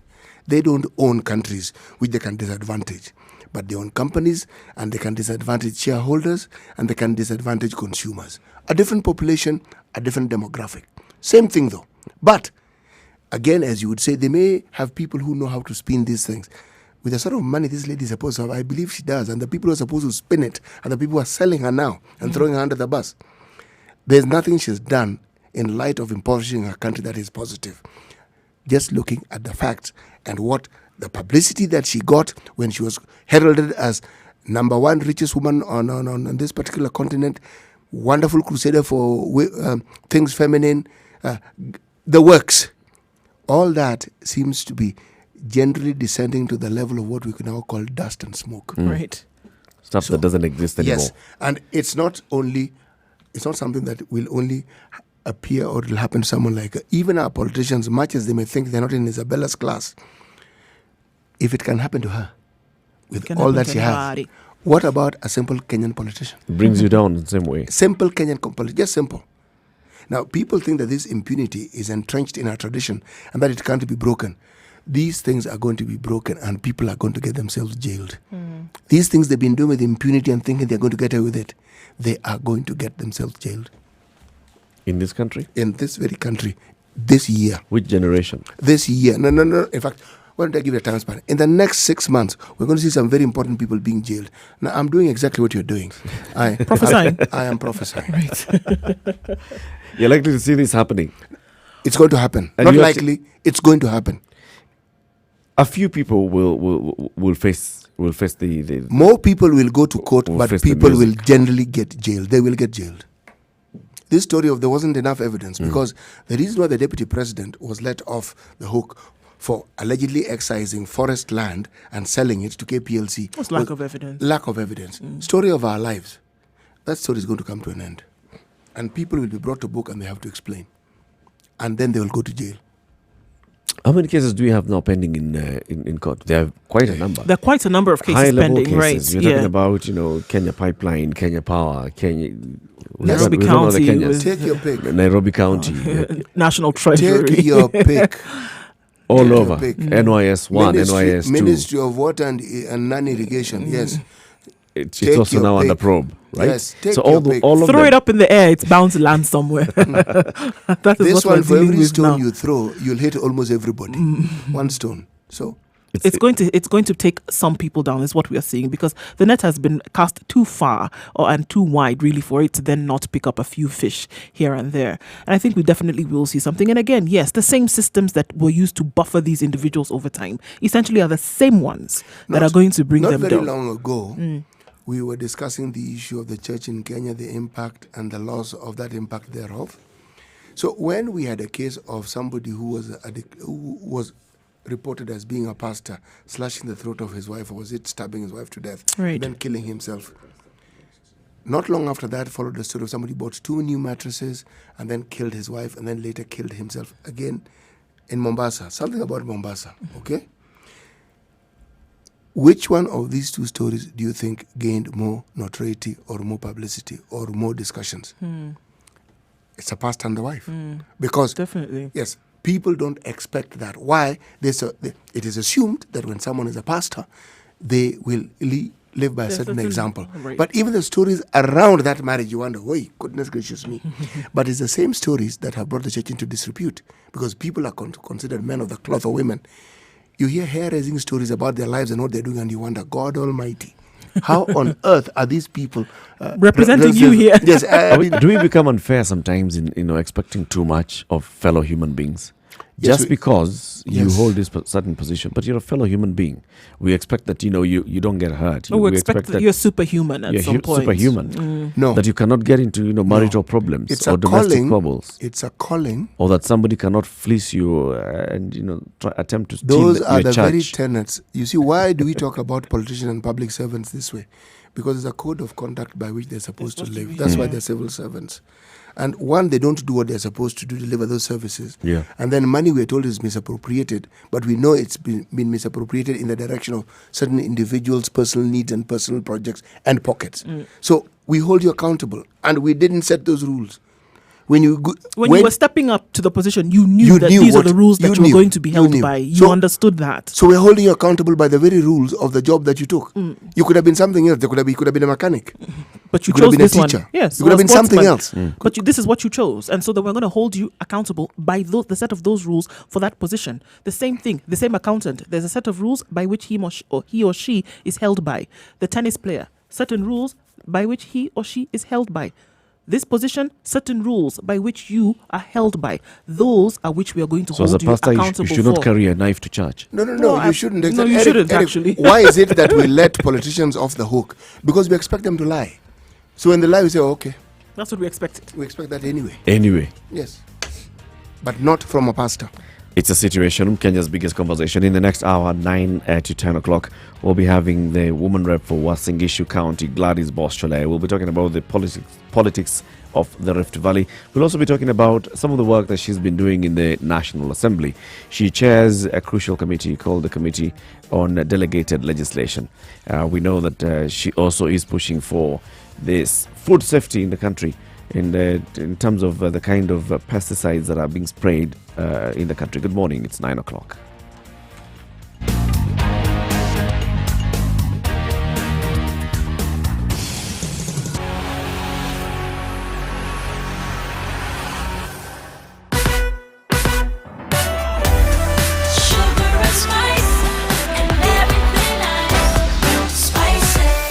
Spice up your life. Traffic. Right, construction behind the Next Gen Mall on Mombasa Road has blocked one lane of the narrow estate road, causing traffic. There's no organized traffic control, unfortunately, and this is what we see is a major problem right around that area. The far left lane is usually reserved for cars turning towards Langata Road, but unfortunately, this has been obstructed by the other traffic we see, and this is what we see as the main problem on Mombasa Road this morning. People are going to be stuck there for about an hour coming towards Bellevue and also towards the Nyayo Stadium section of the road. All right, looking at different parts of the city as well. Langata Road not looking so bad right now. Getting to Bagathi Way, or of course trying to access town via the Nyayo Stadium as well. Coming off of Thika Road and then into the city centre is much better right now. Accessing the Globe Cinema roundabout. So yes, traffic overall doing a lot better than we had seen previously. Coming off of Westlands also not so bad right now. So yes, it's a Wednesday morning and off of traffic hour looking a lot better. See something else that we should know about? Definitely do let us know. Spice FM KE is how you can reach us on Twitter or give us a call 0719 012 600.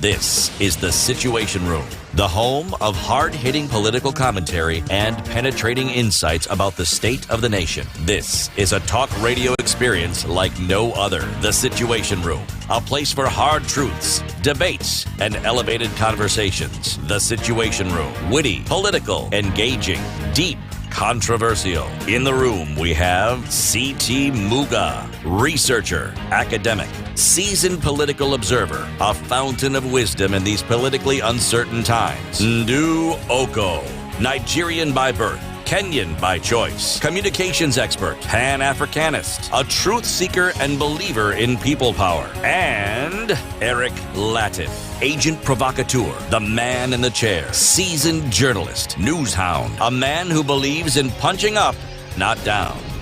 This is The Situation Room, the only way to start your day. 9:02. Good morning. Thank you very much for tuning in to The Situation Room. This is Kenya's biggest conversation. We're broadcasting in Nairobi on 94.4. We're in 87.9 Mombasa, 102.5 in Kisumu, Nakuru 96.0, Nyeri 90.9, 97.7 in Malindi. And those of us listening to us from Eldoret, it's 96.7.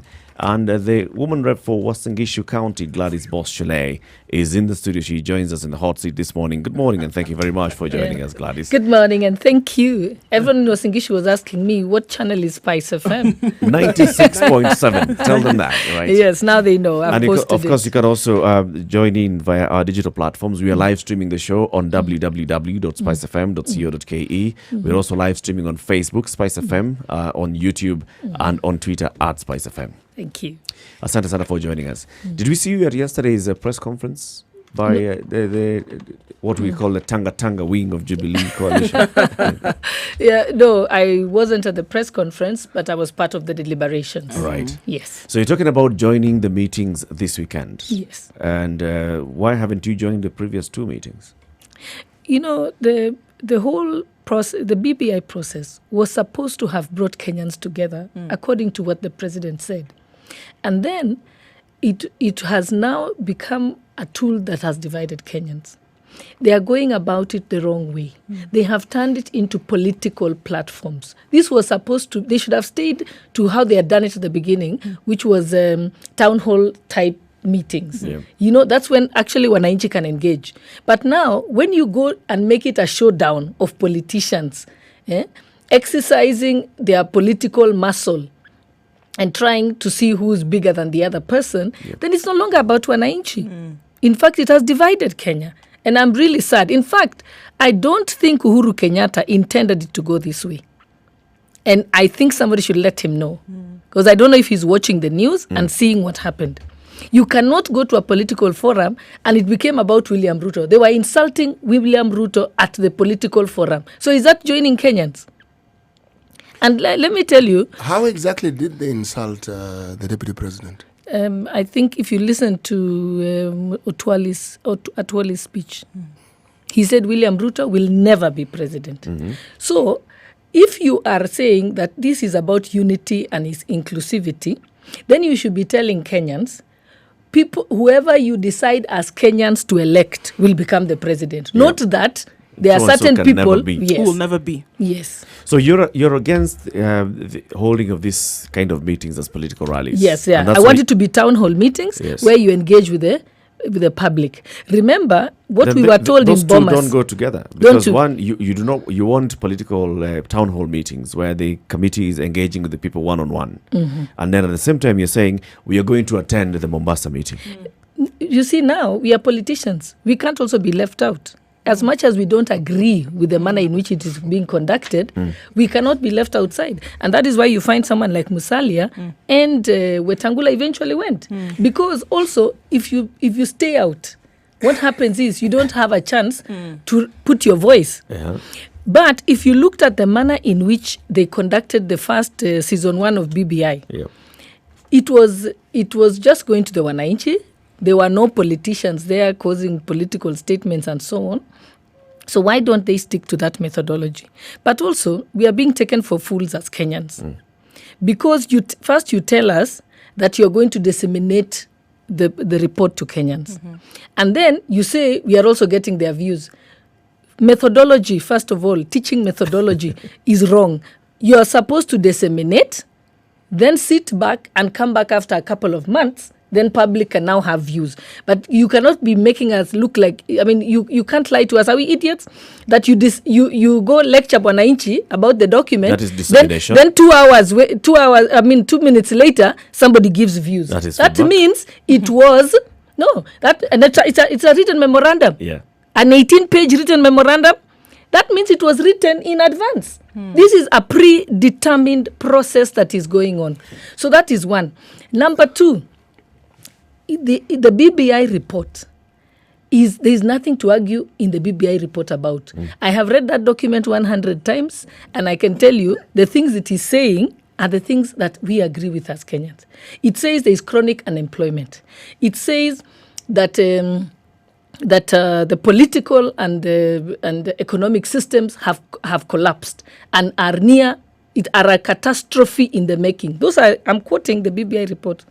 It is saying that there is chronic insecurity in Kenya. It is saying Kenyans don't feel safe.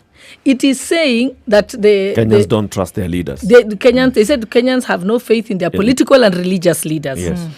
So the things that it is telling us that is wrong with our country are accurate. I was against the BBI report because I thought that the BBI report was intended to extend the term of the president. So I was against it.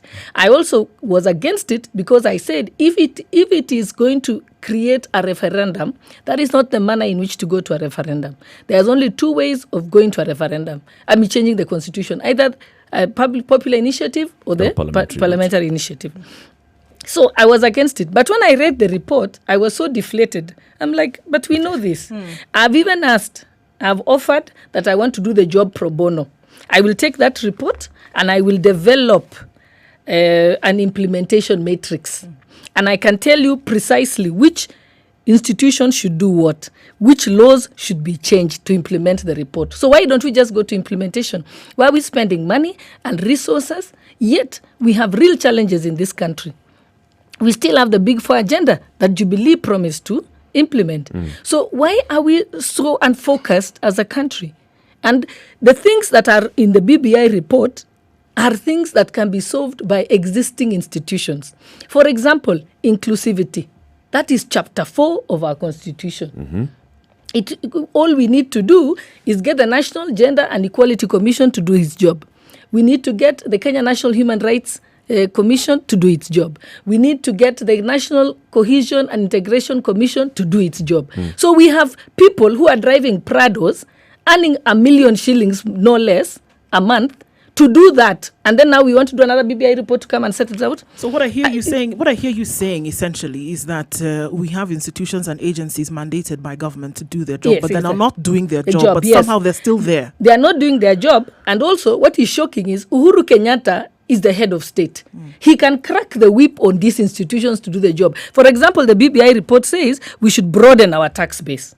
That's why we have the Kenya Revenue Authority. That is what they are supposed to do from morning till evening for 365 days a year. That is their job. So how is it that we write a report and say broaden the tax base? Kwani, why do we have Kenya Revenue Authority?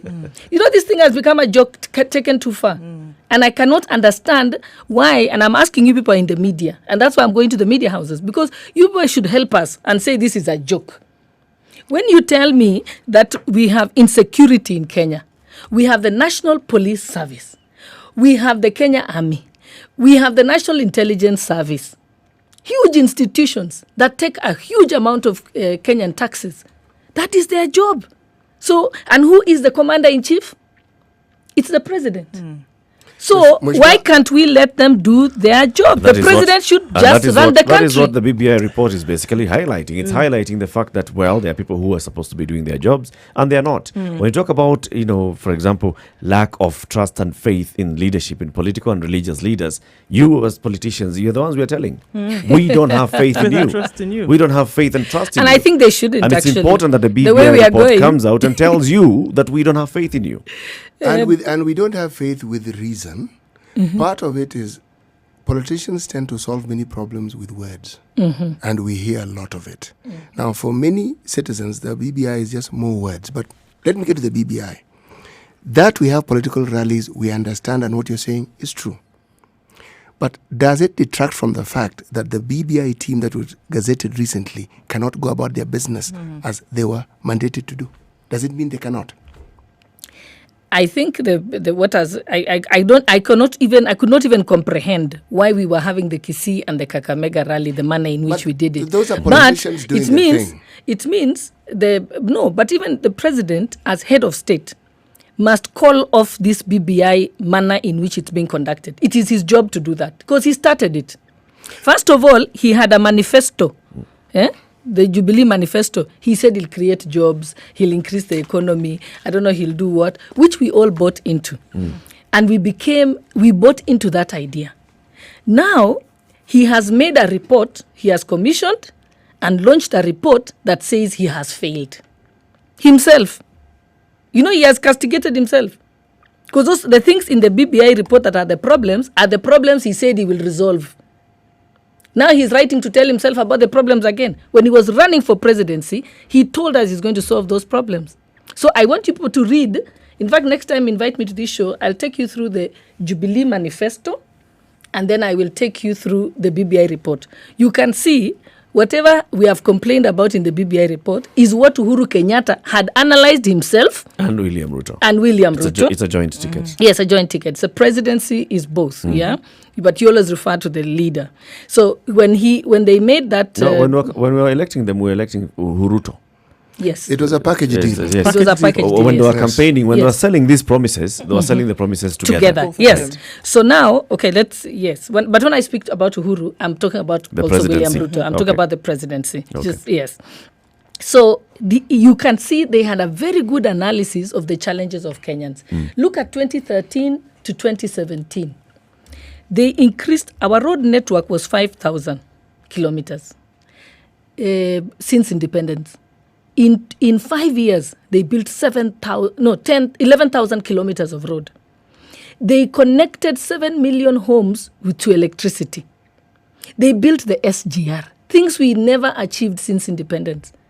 So I wish they could just focus on what they had said they would do. But despite all that, when it came to 2017, at the end of 2017, we had some political issues in the country. There was a rift in the country at We some point. had There's an something needed to be election, done. an election that was disputed, and it was pointing us back to where we were in 2007, just merely 10 years earlier.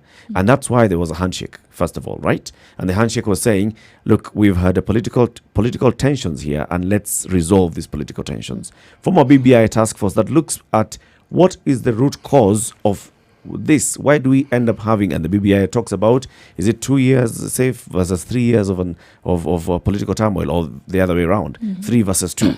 Why do we have this kind of tensions all the time? And what is the long-term solution for it? We have these tensions because somebody has refused to concede defeat. If you look at it, political tension happens during elections. Look at how the Obama and the Hillary Clinton campaigns were. Look at the ones of Hillary Clinton and Trump. They were very heated. That is normal in politics. But what is different is that whoever loses must accept defeat. But if we are going to say that you will not be accepting defeat and then you will cause chaos until somebody shakes your hand, then is that the right way to go? Is this going to be a democracy? Mheshimiwa, you are entering some fairly interesting territory here, because you're stating as facts that there is an individual who always refuses to accept defeat, and yet we will talk about a Supreme Court ruling that seemed to have agreed with him. You are talking about someone who creates chaos, and that there'll be a narrative of people who are saying, but a particular community was targeted by the government. The same sort of narrative we're now hearing among our politicians who are saying they're being targeted by the government. In 2013, Madam Gladys, the former Prime Minister, Raila Odinga, at that point, after the Supreme Court ruling, he issued a statement and he said, I accept. I do not agree, but I accept. He accepted defeat. In 2017, he accepted, yes, even after having that... but he caused chaos, machozi Mondays, etc. The issue of the swearing in and all. But the reason why he was even doing a handshake is accepting. I accept. I am accepting. You are the president. But then you are validly he's elected. making the acceptance with conditions. And shouldn't he? He can, but provided they don't break up the country apart. Mheshimiwa, you're a politician. And I think one of the things that politicians do... I'm a technocrat turned politician. I'm not too sure if I'm a real politician. Actually, you're joining the two. You're transitioning. Right. I think you're in an even better position than most politicians who are rabble rousers and know how to get to the grassroots. You have technical knowledge. You even know how the government actually works. So when you're in a political position, I would argue you're actually better placed than most of the people with whom you share that house to understand and do certain things. Now, that our country is what it is, we accept. That there have been divisions, we also accept. And as you say, it is a good thing when people have differences of views and they air it so. But what you call causing disturbances, one could argue they're airing grievances. They feel that things have not worked out as they think they should, or even their own rights have been violated. Because if you look at the complaints that came around in 2017, it wasn't just about the election, it was about the election results, and there were complaints around other things that had, you see, with every complaint, they rehash other things that had happened previously. So it becomes one big ball of fire. Are we saying, therefore, that these complaints had no validity? No, I mean, the thing is, the argument that was placed before the Supreme Court challenged the process. They didn't challenge, they challenged the manner in which the votes were tallied and so on. And remember that there had been no less than, I think, 30 cases filed by Katiba Institute and other people asking for verification on the manner in which votes should be counted, or whether the electronic version is valid or which one it becomes valid. And I believe it's a good thing for democracy, because when you go to court, you allow the court to clarify. Yep. After that, the court clarified. And after that, Parliament moved and made some amendments to the law so that we don't have that challenge going forward. So I think going to court was in order. because it also allows us to clarify the issue of the after going to court. What I didn't agree with is after going to court and then you start demonstrating against IEBC. Now that is disrespecting independent institutions which are established under the Constitution. We can't do that as normal citizens or as people who are law-abiding. It is not the right thing to do. I consider that almost juvenile. It's like my little son throwing a tantrum and throwing himself on the floor until he gets his way. Were they breaking the law? Let's take a short break and then we continue the conversation. Allow Gladys Bosch-Chalet, our guest on the hot seat this morning, to take a sip of water and then the conversation continues. Remember, you can join the conversation on our social media platforms, Spice FM KE, Facebook, Twitter, Instagram, as well as YouTube, and our website, www.spicefm.co.ke. 19 minutes after 9. Good morning. Are you ready? Okay. Spice FM. Classic soul, R&B, smooth jazz, neo soul, and nostalgic ballads. Make some noise. Yeah. You're listening to Spice FM. Mature, intelligent talk every morning. Spice up yourself.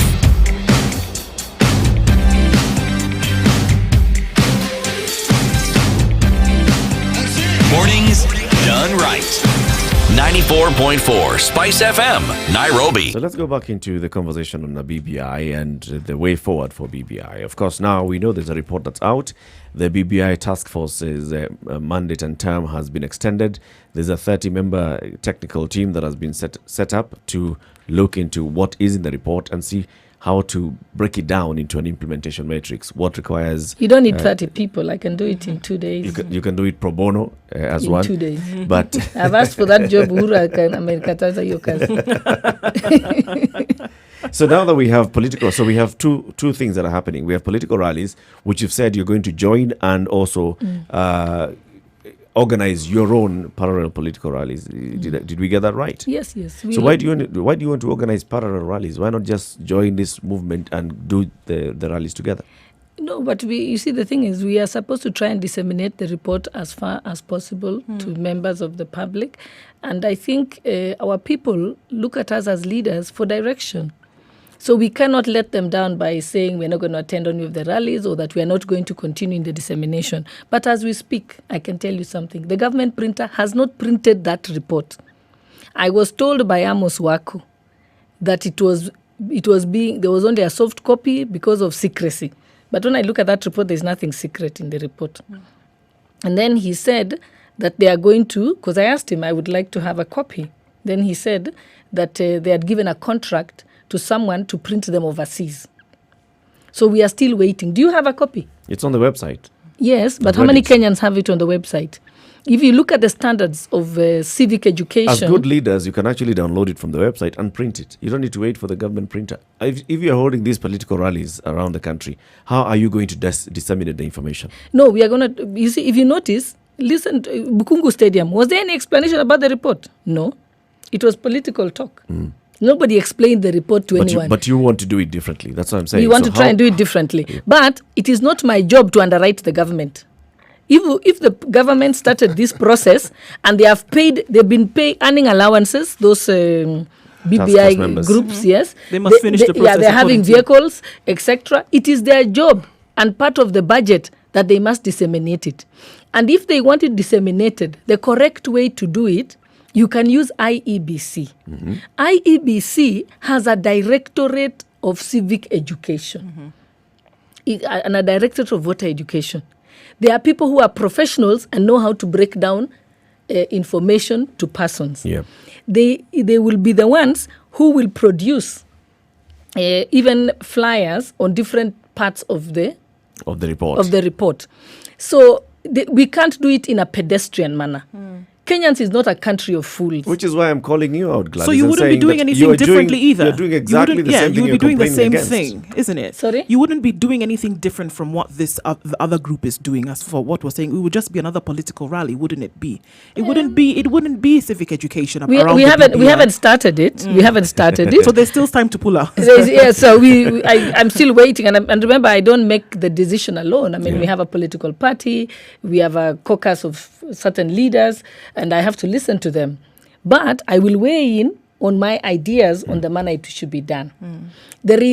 I can ask people to look at the Bridge and Electoral Network website. There is standards set internationally, which Kenya is a member of. I was a member of it when I was at IEBC. It tells you the manner in which to disseminate information to the public. We did it during the time of the referendum.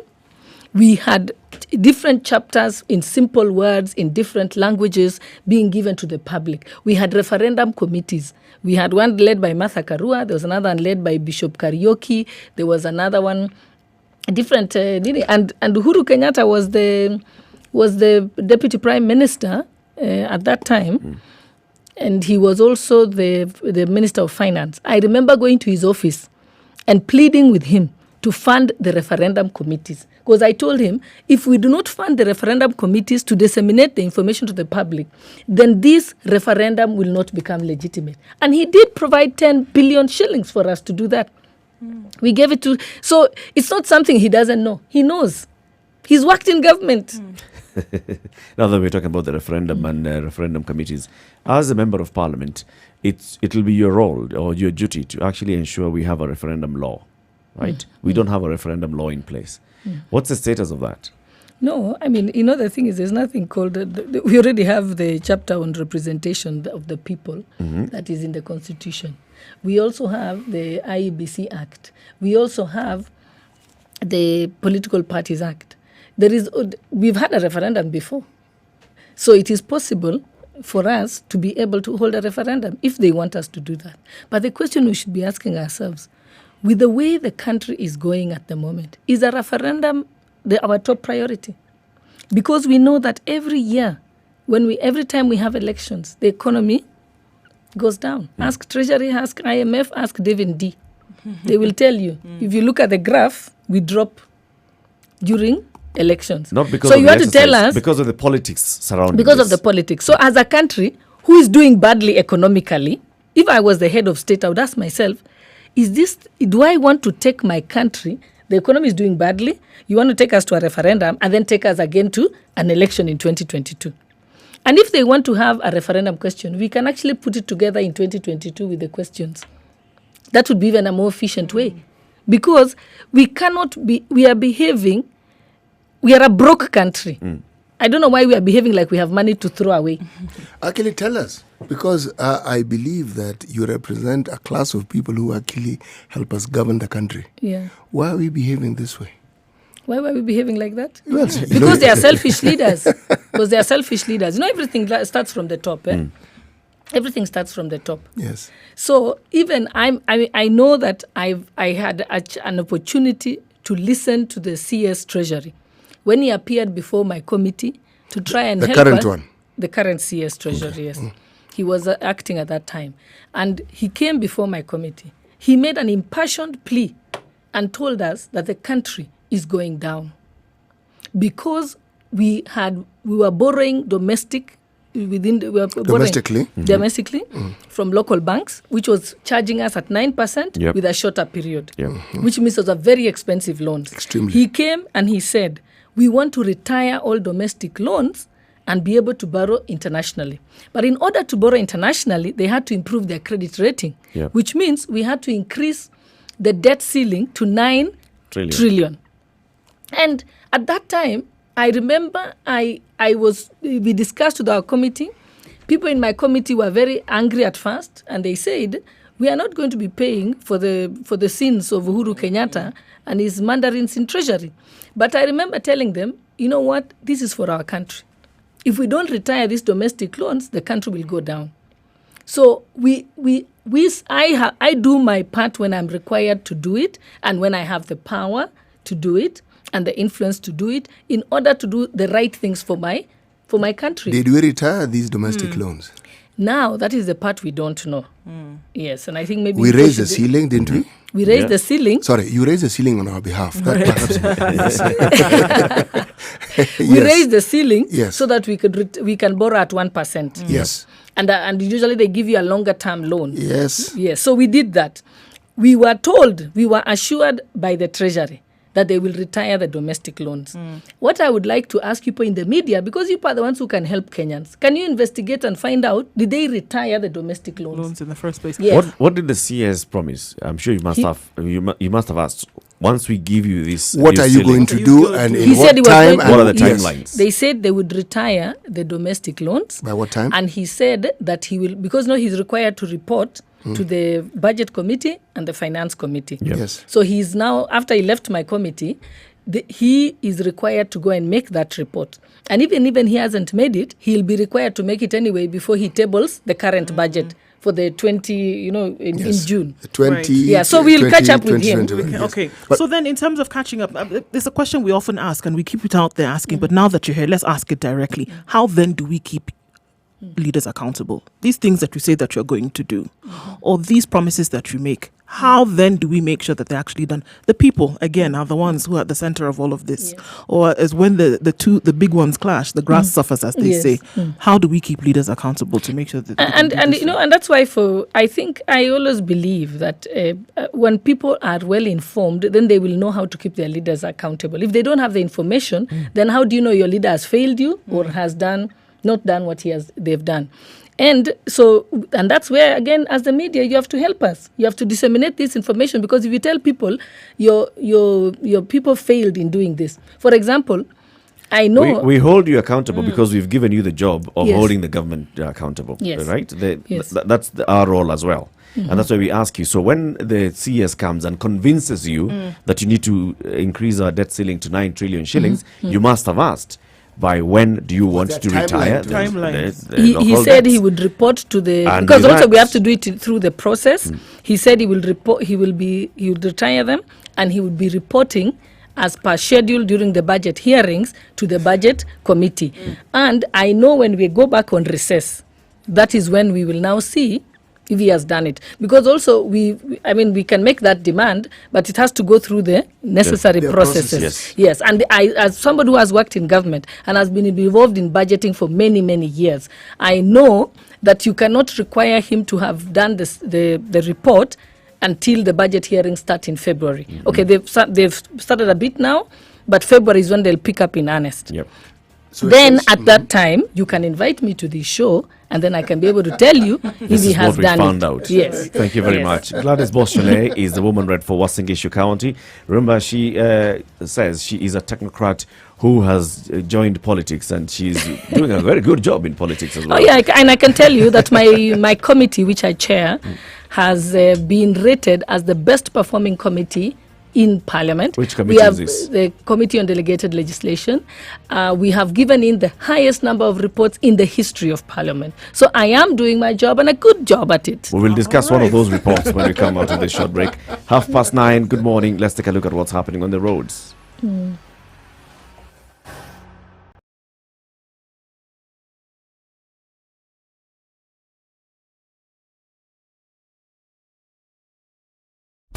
'Classic soul, R&B, smooth jazz, neo soul, and nostalgic ballads. Make some noise. Yeah. You're listening to Spice FM.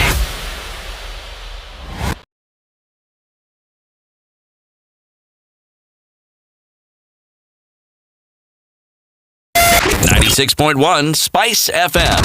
Kisi.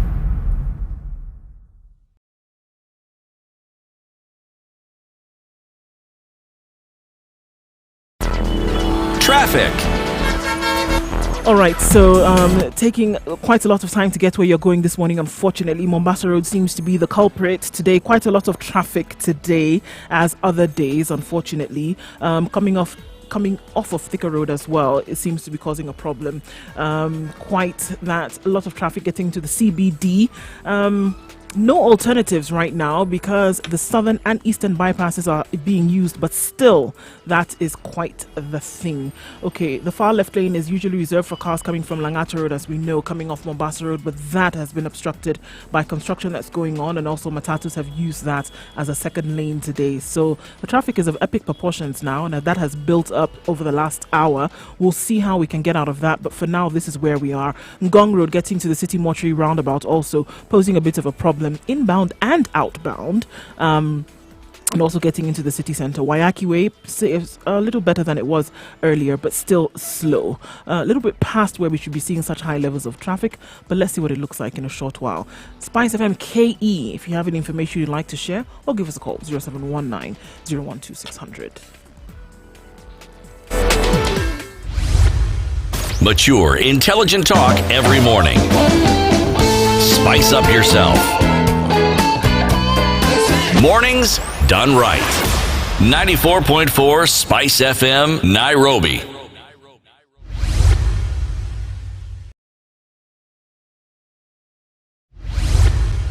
Mature, intelligent talk every morning.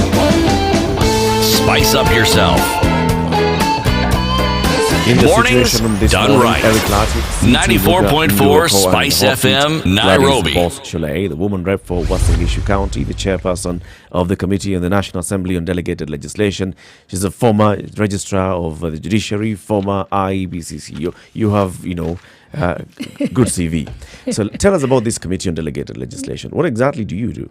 What happens when there's an act of Parliament, then Parliament has delegated the power to make regulations, which is subsidiary legislation, to certain regulatory making authorities.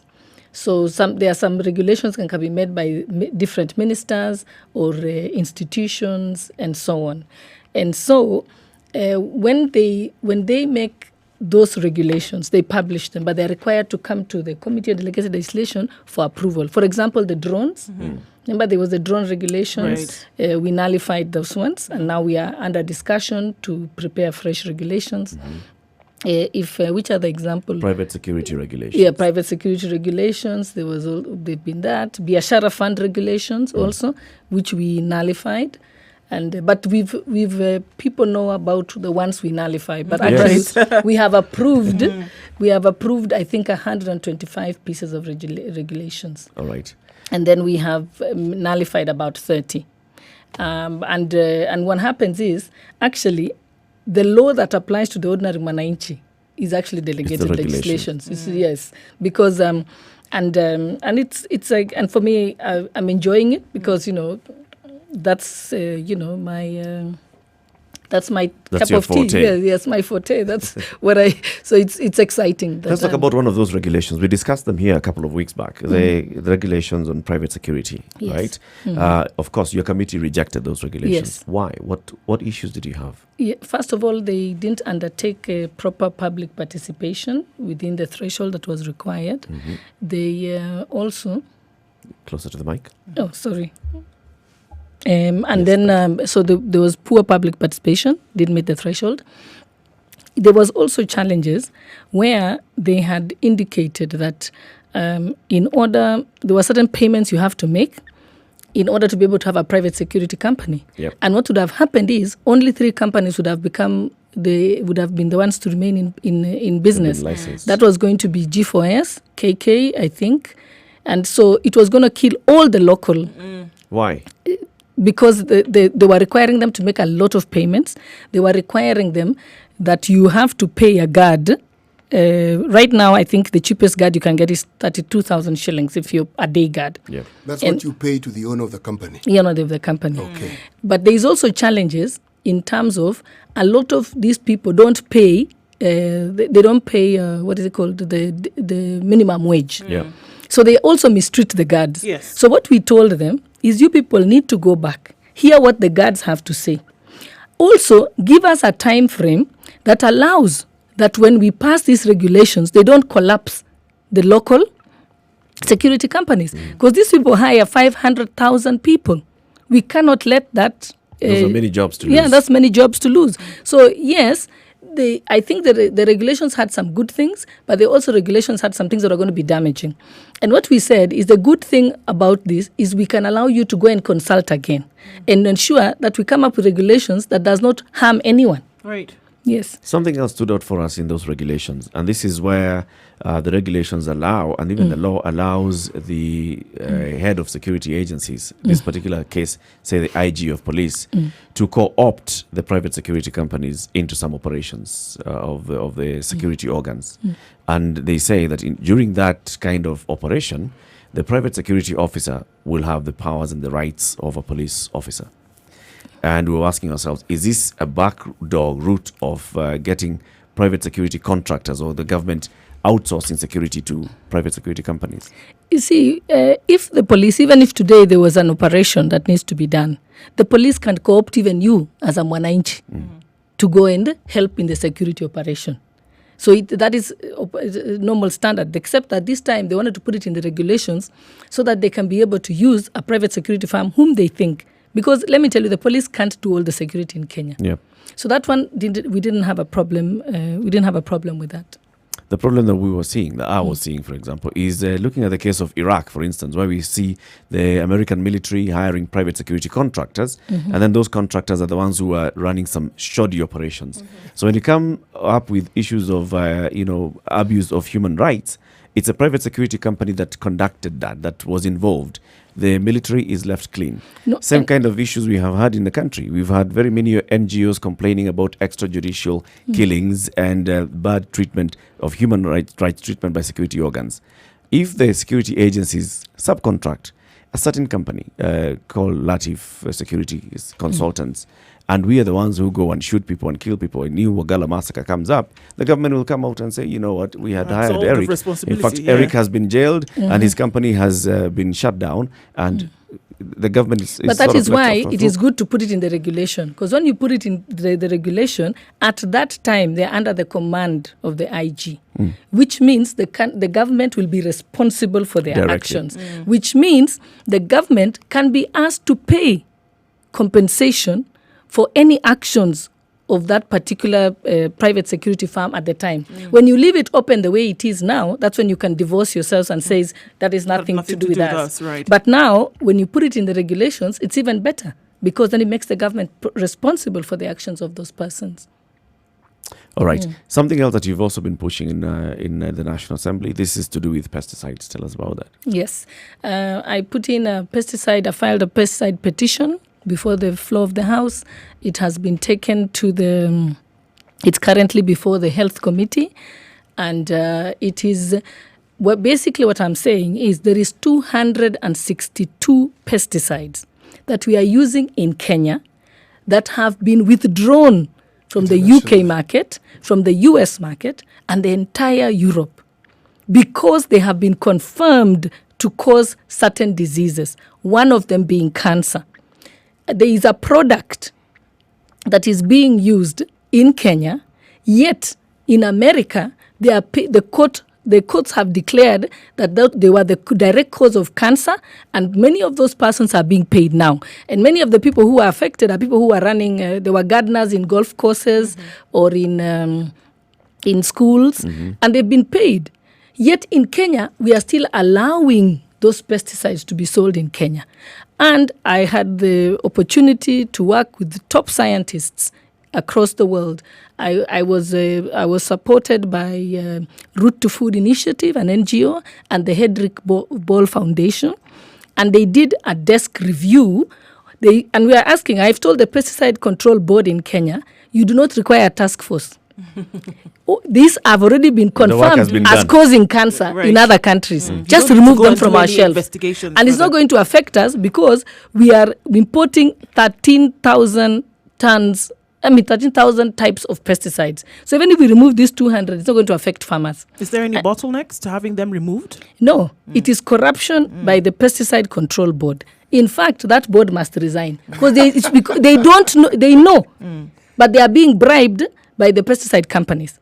When I put the petition in Parliament, everyone supported me. I never got a single person objecting to it. But do you know who was objecting? The Pesticide Control Board. In fact, what are they objecting to exactly? They are saying that those things don't cause cancer, that Kenyans, the farmers are going to collapse because they need the pesticides to kill, the pesticides.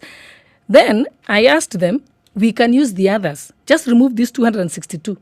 And if other countries who have better scientists than us and better technology than us for detecting this have said it is bad for our country, why don't we remove it? In fact, I remember so it was only Pesticide Control Board that attacked me. And then there was also, what is it called? This, some of the pesticide companies said to me that they're going to sue me for defamation. Have they sued you? No, they haven't, because they can't sue me. I'm too clever for that. Because the thing is, I did not mention the product name. I mentioned the chemical ingredients. So when they called me and told me they'll sue me, I told them I could foresee that. I'm a lawyer. How am I going to? I'm not going to get myself up for that. I'm not going to set up myself for that. Right. So now they've not been able to do anything. When the Pesticide Control Board CEO, I think, or somebody senior, appeared on a television show with one of our scientists, he almost beat up the girl. She had to walk out of the show. So you ask yourself, what are you so obsessed about keeping this pesticide to the extent that you want to beat somebody up? Then it just shows you have vested interests. They are being bribed by those companies. And remember, those companies are they are allowed, the law in the UK and the US allows a company to produce a product that has been withdrawn from their market, provided they export it. So how stupid are we as Kenyans? That we are killing our own people. And by the way, this, if you look at the research, you will be shocked. And it's unfortunate I didn't bring the white paper. I'll bring for you. And you'll see the highest prevalence of cancer in Kenya is in Kirinyaga County. And the highest use of those banned pesticides is in Kirinyaga County. There is a correlationship. And what we are saying is, let's not beat our minds, remove it. If other countries have removed it, why are we allowing it into our country? And all that needs to happen is the Pesticide Control Board should just deregister them in just Kenya. To register them, and then they're not allowed to operate in this country. But it's a really difficult situation, because I was even using those chemicals on my own farm. Right. Without realizing. I didn't know. It's only when I got involved in this research, and I thank my son, who is a farmer, and he has decided to go into organic farming and things like that. And he began to tell me about the pesticides. And initially I thought, and he give me all these write-ups. And so when I ended up getting very interested in it. And then based on that, I now got an NGO to fund me, because of course I'm not a scientist, so I wouldn't be able to get all the information. And we did that. And so the day I tabled the petition was actually on my son's 22nd birthday, because I wanted to dedicate it to him, because he's the one who inspired me. I didn't know. What's the status of this petition now? It's before the health committee. They are going to be summoning the Pesticide Control Board. They'll be summoning KEFIs, and I'm very confident that they will be ordered by the committee to remove them from the market. Because there was no one in the committee. I mean, everyone is like, this cancer, there is no one who has not been affected by cancer in Kenya. And everybody knows someone. If you don't have cancer, you know someone who has cancer. Isn't there a likelihood of corruption creeping into those committees, into Parliament, to ensure that this thing does not? No, I was worried, because they had planned to spend a lot of money. They had said they even threatened to bribe the committees, the committee members. But one thing that I was sure about, the committee members, everyone is affected by cancer. So what has happened is, this one, they are not going to budge. Yeah, that one I was they just said, because people, when you have somebody in your family who has cancer, are you going to be the one who takes money? It touches you directly. Yes, so I think this one, politicians are not, they have some ethics kidogo. They do a little bit on this one, eh? This is one of those instances. Yeah, that one, yeah. But 13 minutes to 10 o'clock. This is a situation room. It's Kenya's biggest conversation. We have Gladys Boschole, the Member of Parliament for Uasin Gishu County. The City of Champions. The City of Champions, Eldoret. And home of Eliud Kipchoge. Where all those things. She's also the chair. I'm a show off, right? Completely. The chair of the Committee on Delegated Legislation. We'll be talking about the kind of work that she's been doing in the National Assembly. We'll come back and talk about national politics again. So because you are a member of the National Assembly, so we'll talk about national politics shortly. Good morning. It's 13 to 10.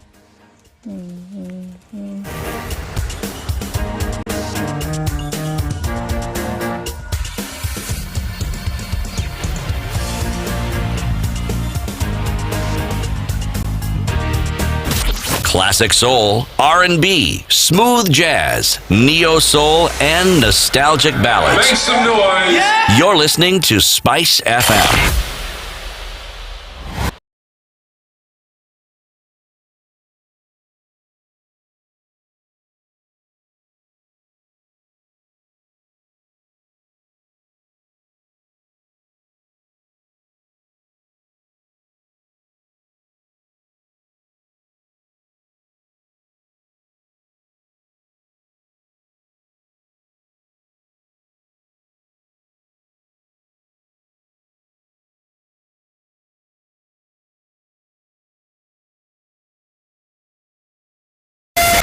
.1 Spice FM. Kisi.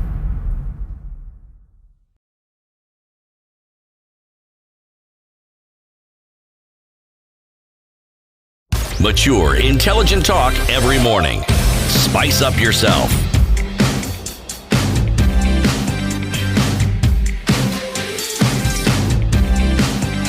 Mornings done right. 94.4 Spice FM, Nairobi. The volume of imported insecticides, herbicides, and fungicides has more than doubled in the 4 years from 6,400 tons in 2015 to 15,600 tons in 2018, with a growth rate of 144%. This is worrying because the increase in the pesticide use has not been accompanied with the necessary safeguards to control how they are applied and how they are used. Kenya Plant Health Inspectorate Service, KEFIS, has been contravening Section 15 of the Pest Control Product Act by failing to publish available information on the actual levels of pesticide in food samples collected and putting in place regular monitoring systems. So yes, we had to play that. This is you when you were... Did you recognize yourself?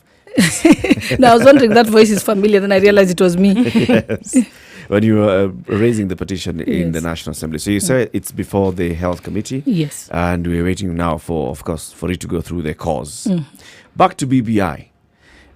You are going to be in Mombasa, but then we're also seeing that a team that has been selected by we're now calling them BBI Tanga Tanga A and BBI Tanga Tanga B, belong to Tanga Tanga B. We're not even sure. Right? So BBI, the other BBI I belong team. to Inua Mama, not Tanga Tanga. Aha. Okay. Enter another dimension of things. No. It's a branch. It's a branch of Tanga Tanga. Is it a branch of Tanga Tanga? Yes. Okay. So. It's a branch of Tanga Tanga, but you see, we also wanted our women's voices to be heard, Yes. because I did not want to be under Murkomen and Kimani Chungwa. You know, we need to define ourselves. Right. Yes. Okay. So the meetings that are scheduled for North Rift, we have a team that is actually been set up to organize the meetings for the North Rift. We know the Elgeyo Marakwet governor is leading that. And we're also seeing now you leaders from the North Rift are saying, we are many. We can join this team and organize either a parallel meeting or organize the same meeting. What is it that you Eric, want? I don't even think that's the issue here. You want to take over? No. If politicians are talking about a political process, that's one thing. The question I would ask is, what have they told their supporters? No, you see, the thing is, you cannot, now that I look at politics, you cannot be left outside.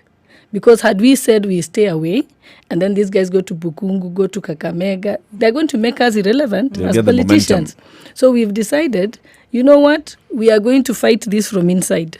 We shall deal with it. So but even in any case, let me, you know what so maybe it's good for me to participate in creating tension in the country. No. Right. I think to also clarify then really what is being fought, because we're going to ask ourselves, what's the battle here? But there is no battle. Okay, let me put it clearly. Yes. That document, there is nothing. It is a useless document. It is, I called it the Book of Lamentations. It tells us all the problems we have in Kenya. The question I'm asking, can we just design ways of addressing our problems? So there is even nothing to object. In fact, I was a very big objector of this document before it came out. But later, when we read it, I said there's nothing to object to. So we have accepted. So I don't even know why you're taking it to the people. Hakuna mtu amekataa. So what will you be doing in Mombasa? When the others are talking about it, you'll be lamenting. You know, we'll in the same meeting. You know, in fact, I'm going to tell people this is what BBI has, and what we need is to implement the BBI report. Period. We don't need to be going around talking to Kenyans. Mheshimiwa, you know, you've avoided the question I asked. I understand. Ask the question again. And I actually love the way you've deflected it. Excellent. Now, let's go back to the question. What is our people say? What have I told my people in the ground? What have you told your people, not you, this particular group of politicians, what message have you given the people in your backyard about the BBI? Even if it is the woman of Inua Mama. Yes. Okay, what I have done in myself in Uasin Gishu, I've explained to people and told them the BBI report has nothing objectionable. Because our people in Uasin Gishu, their fear was that it was intended to sideline William Ruto. You must remember that, That is his home. How did they arrive at this conclusion? Yes. No, I'm just telling you what they feel. That's how they what feel. you had told them earlier. No, we had not told them that, but you know, Kenyans have a way of interpreting things by themselves. Yeah, especially when assisted by politicians. Yeah, so the people, so the people of Uasin Gishu, I know that what they asked me, the biggest fear was, people wanataka kutupa mtu yetu, you know, and then they are saying we supported these people. Now they want to throw us out. So that is the street talk, Yeah. You know, I'm telling you, not what Gladys is saying. Yes. This is the street talk that is there. Word on the ground. So what I've been telling people, no, do not worry. You people, bora muko na sisi, hakuna mtu anaweza kutupa. Because even if these people throw us out, it's only 2 votes. Raila Odinga's vote and Uhuru Kenyatta's vote. So I told them, bora nyinyi muko na sisi, tuko sawa. So we've been calming people down. And also, what has been a very big stabilizing factor in Uasin Gishu is the fact that they can see that MPs from Central Kenya are supporting William Ruto. That is the only thing that is stabilizing it. But had it happened that that the president is looking like he's not supporting William Ruto, and then all the MPs from Central, then I think the mood would have been very bad. What is your perception, Gladys? Do you think the president is supporting William Ruto? You know, is there a rift between these two? Is there a rift between the two? You're allowed to avoid this one. No, actually, you see, the thing is, I don't spend time with both of them, so that I would not know. You know, whether they are still together, but that's why I use but the people are looking at from it. the direction in which the smoke is blowing. Gladys. Yes, you can see there's obviously something wrong. What I know is I can see that the president has not called a parliamentary group meeting for Jubilee. That is odd. Number 2, we can see that from, somebody was saying that they're not, I think the newspapers recently said that the William Ruto and Uhuru Kenyatta are rarely seen in public together. But what I said is that the president is rarely seen in public, period. Forget being with William Ruto. He's working. I don't know what happened to the Uhuru Kenyatta that I knew. Yeah. That's your perception. Did I answer your question? It was his. It was his. Yeah. So I do not know. Yes. But even me, maybe you should help me. We ask him what has happened. Okay, then I'm going to ask a different question. But what we know for a fact is Uhuru Kenyatta's term is ending. Right. And there will be fresh candidates for 2022. And he's not going to be one of those candidates. Is it the general feeling on the ground that certain groups then are being targeted by some of the things that we are now seeing? Is that a feeling that there is an element of being targeted? Yes. Why? That's how the people feel. Because even when you remember, and I'll tell you what, this is just telling you what people at home are thinking. First, when they said, because William Ruto keeps goes to church, contributes in churches, building churches and so on. That's a good job there. There was a time when they said they're going to pass a law to limit how much you'll give contribute to churches. Then there was a time when the war on corruption started, people thought it was William being targeted. Then when the money was being changed, they said it is to make sure that the money, the war chest of money he has, it will now be, he'll not have any money to be running around. So and of course people felt like he was being targeted. And even at that time, I was shocked when you hear a legislator saying they are going to pass a law to limit how much you give to church. How much we give to church is in the Bible.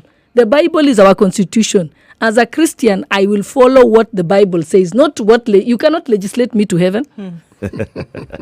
I follow even the pastor cannot tell me how much you should give his own church. I decide by the spiritual guidance, by the Bible. So we give in accordance to the Bible, not in accordance to legislation or a pastor telling you. So I was even surprised when we had what was the name of that bishop of ACK who said let me cut you short, Gladys. Thank you very much. You've done very well getting into politics. You've actually learned the ropes quite fast. So I'm getting good at this, right? I tell you. Not getting. You are. You've Getting, reached. not getting. And you use must this have platform studied to very put well. forward your cases excellently. Thank you. Thank you very much for joining us today, and we will invite you again. Of course, we said we'll invite you again as we go ahead, discussing the BBI, discussing the work of the National And Assembly. support my pesticide petition. And the pesticide, especially that one, we'd like to know what exactly happens. Thank you very much as well for tuning in to the Situation Room this morning, 6 a.m. to 10 a.m. You'll join us again tomorrow. We'll have a different set of guests. C.T. Muga, say goodbye. Thank you. Thank you, and let the discussions continue. And I love this studio. It's very posh. Wow. Yeah. Go and tell the people in Eldoret to be watching, actually, our and show. listening. And listening. Yes. Asante sana. We'll join us again tomorrow between 6 a.m. and 10 a.m. Now until 3, you have unlimited music. And then, of course, you have Monique, who will be here to take you home on Spice Drive between 3 and 7. And then the adults in the room, 7 o'clock to 10 p.m. Good morning.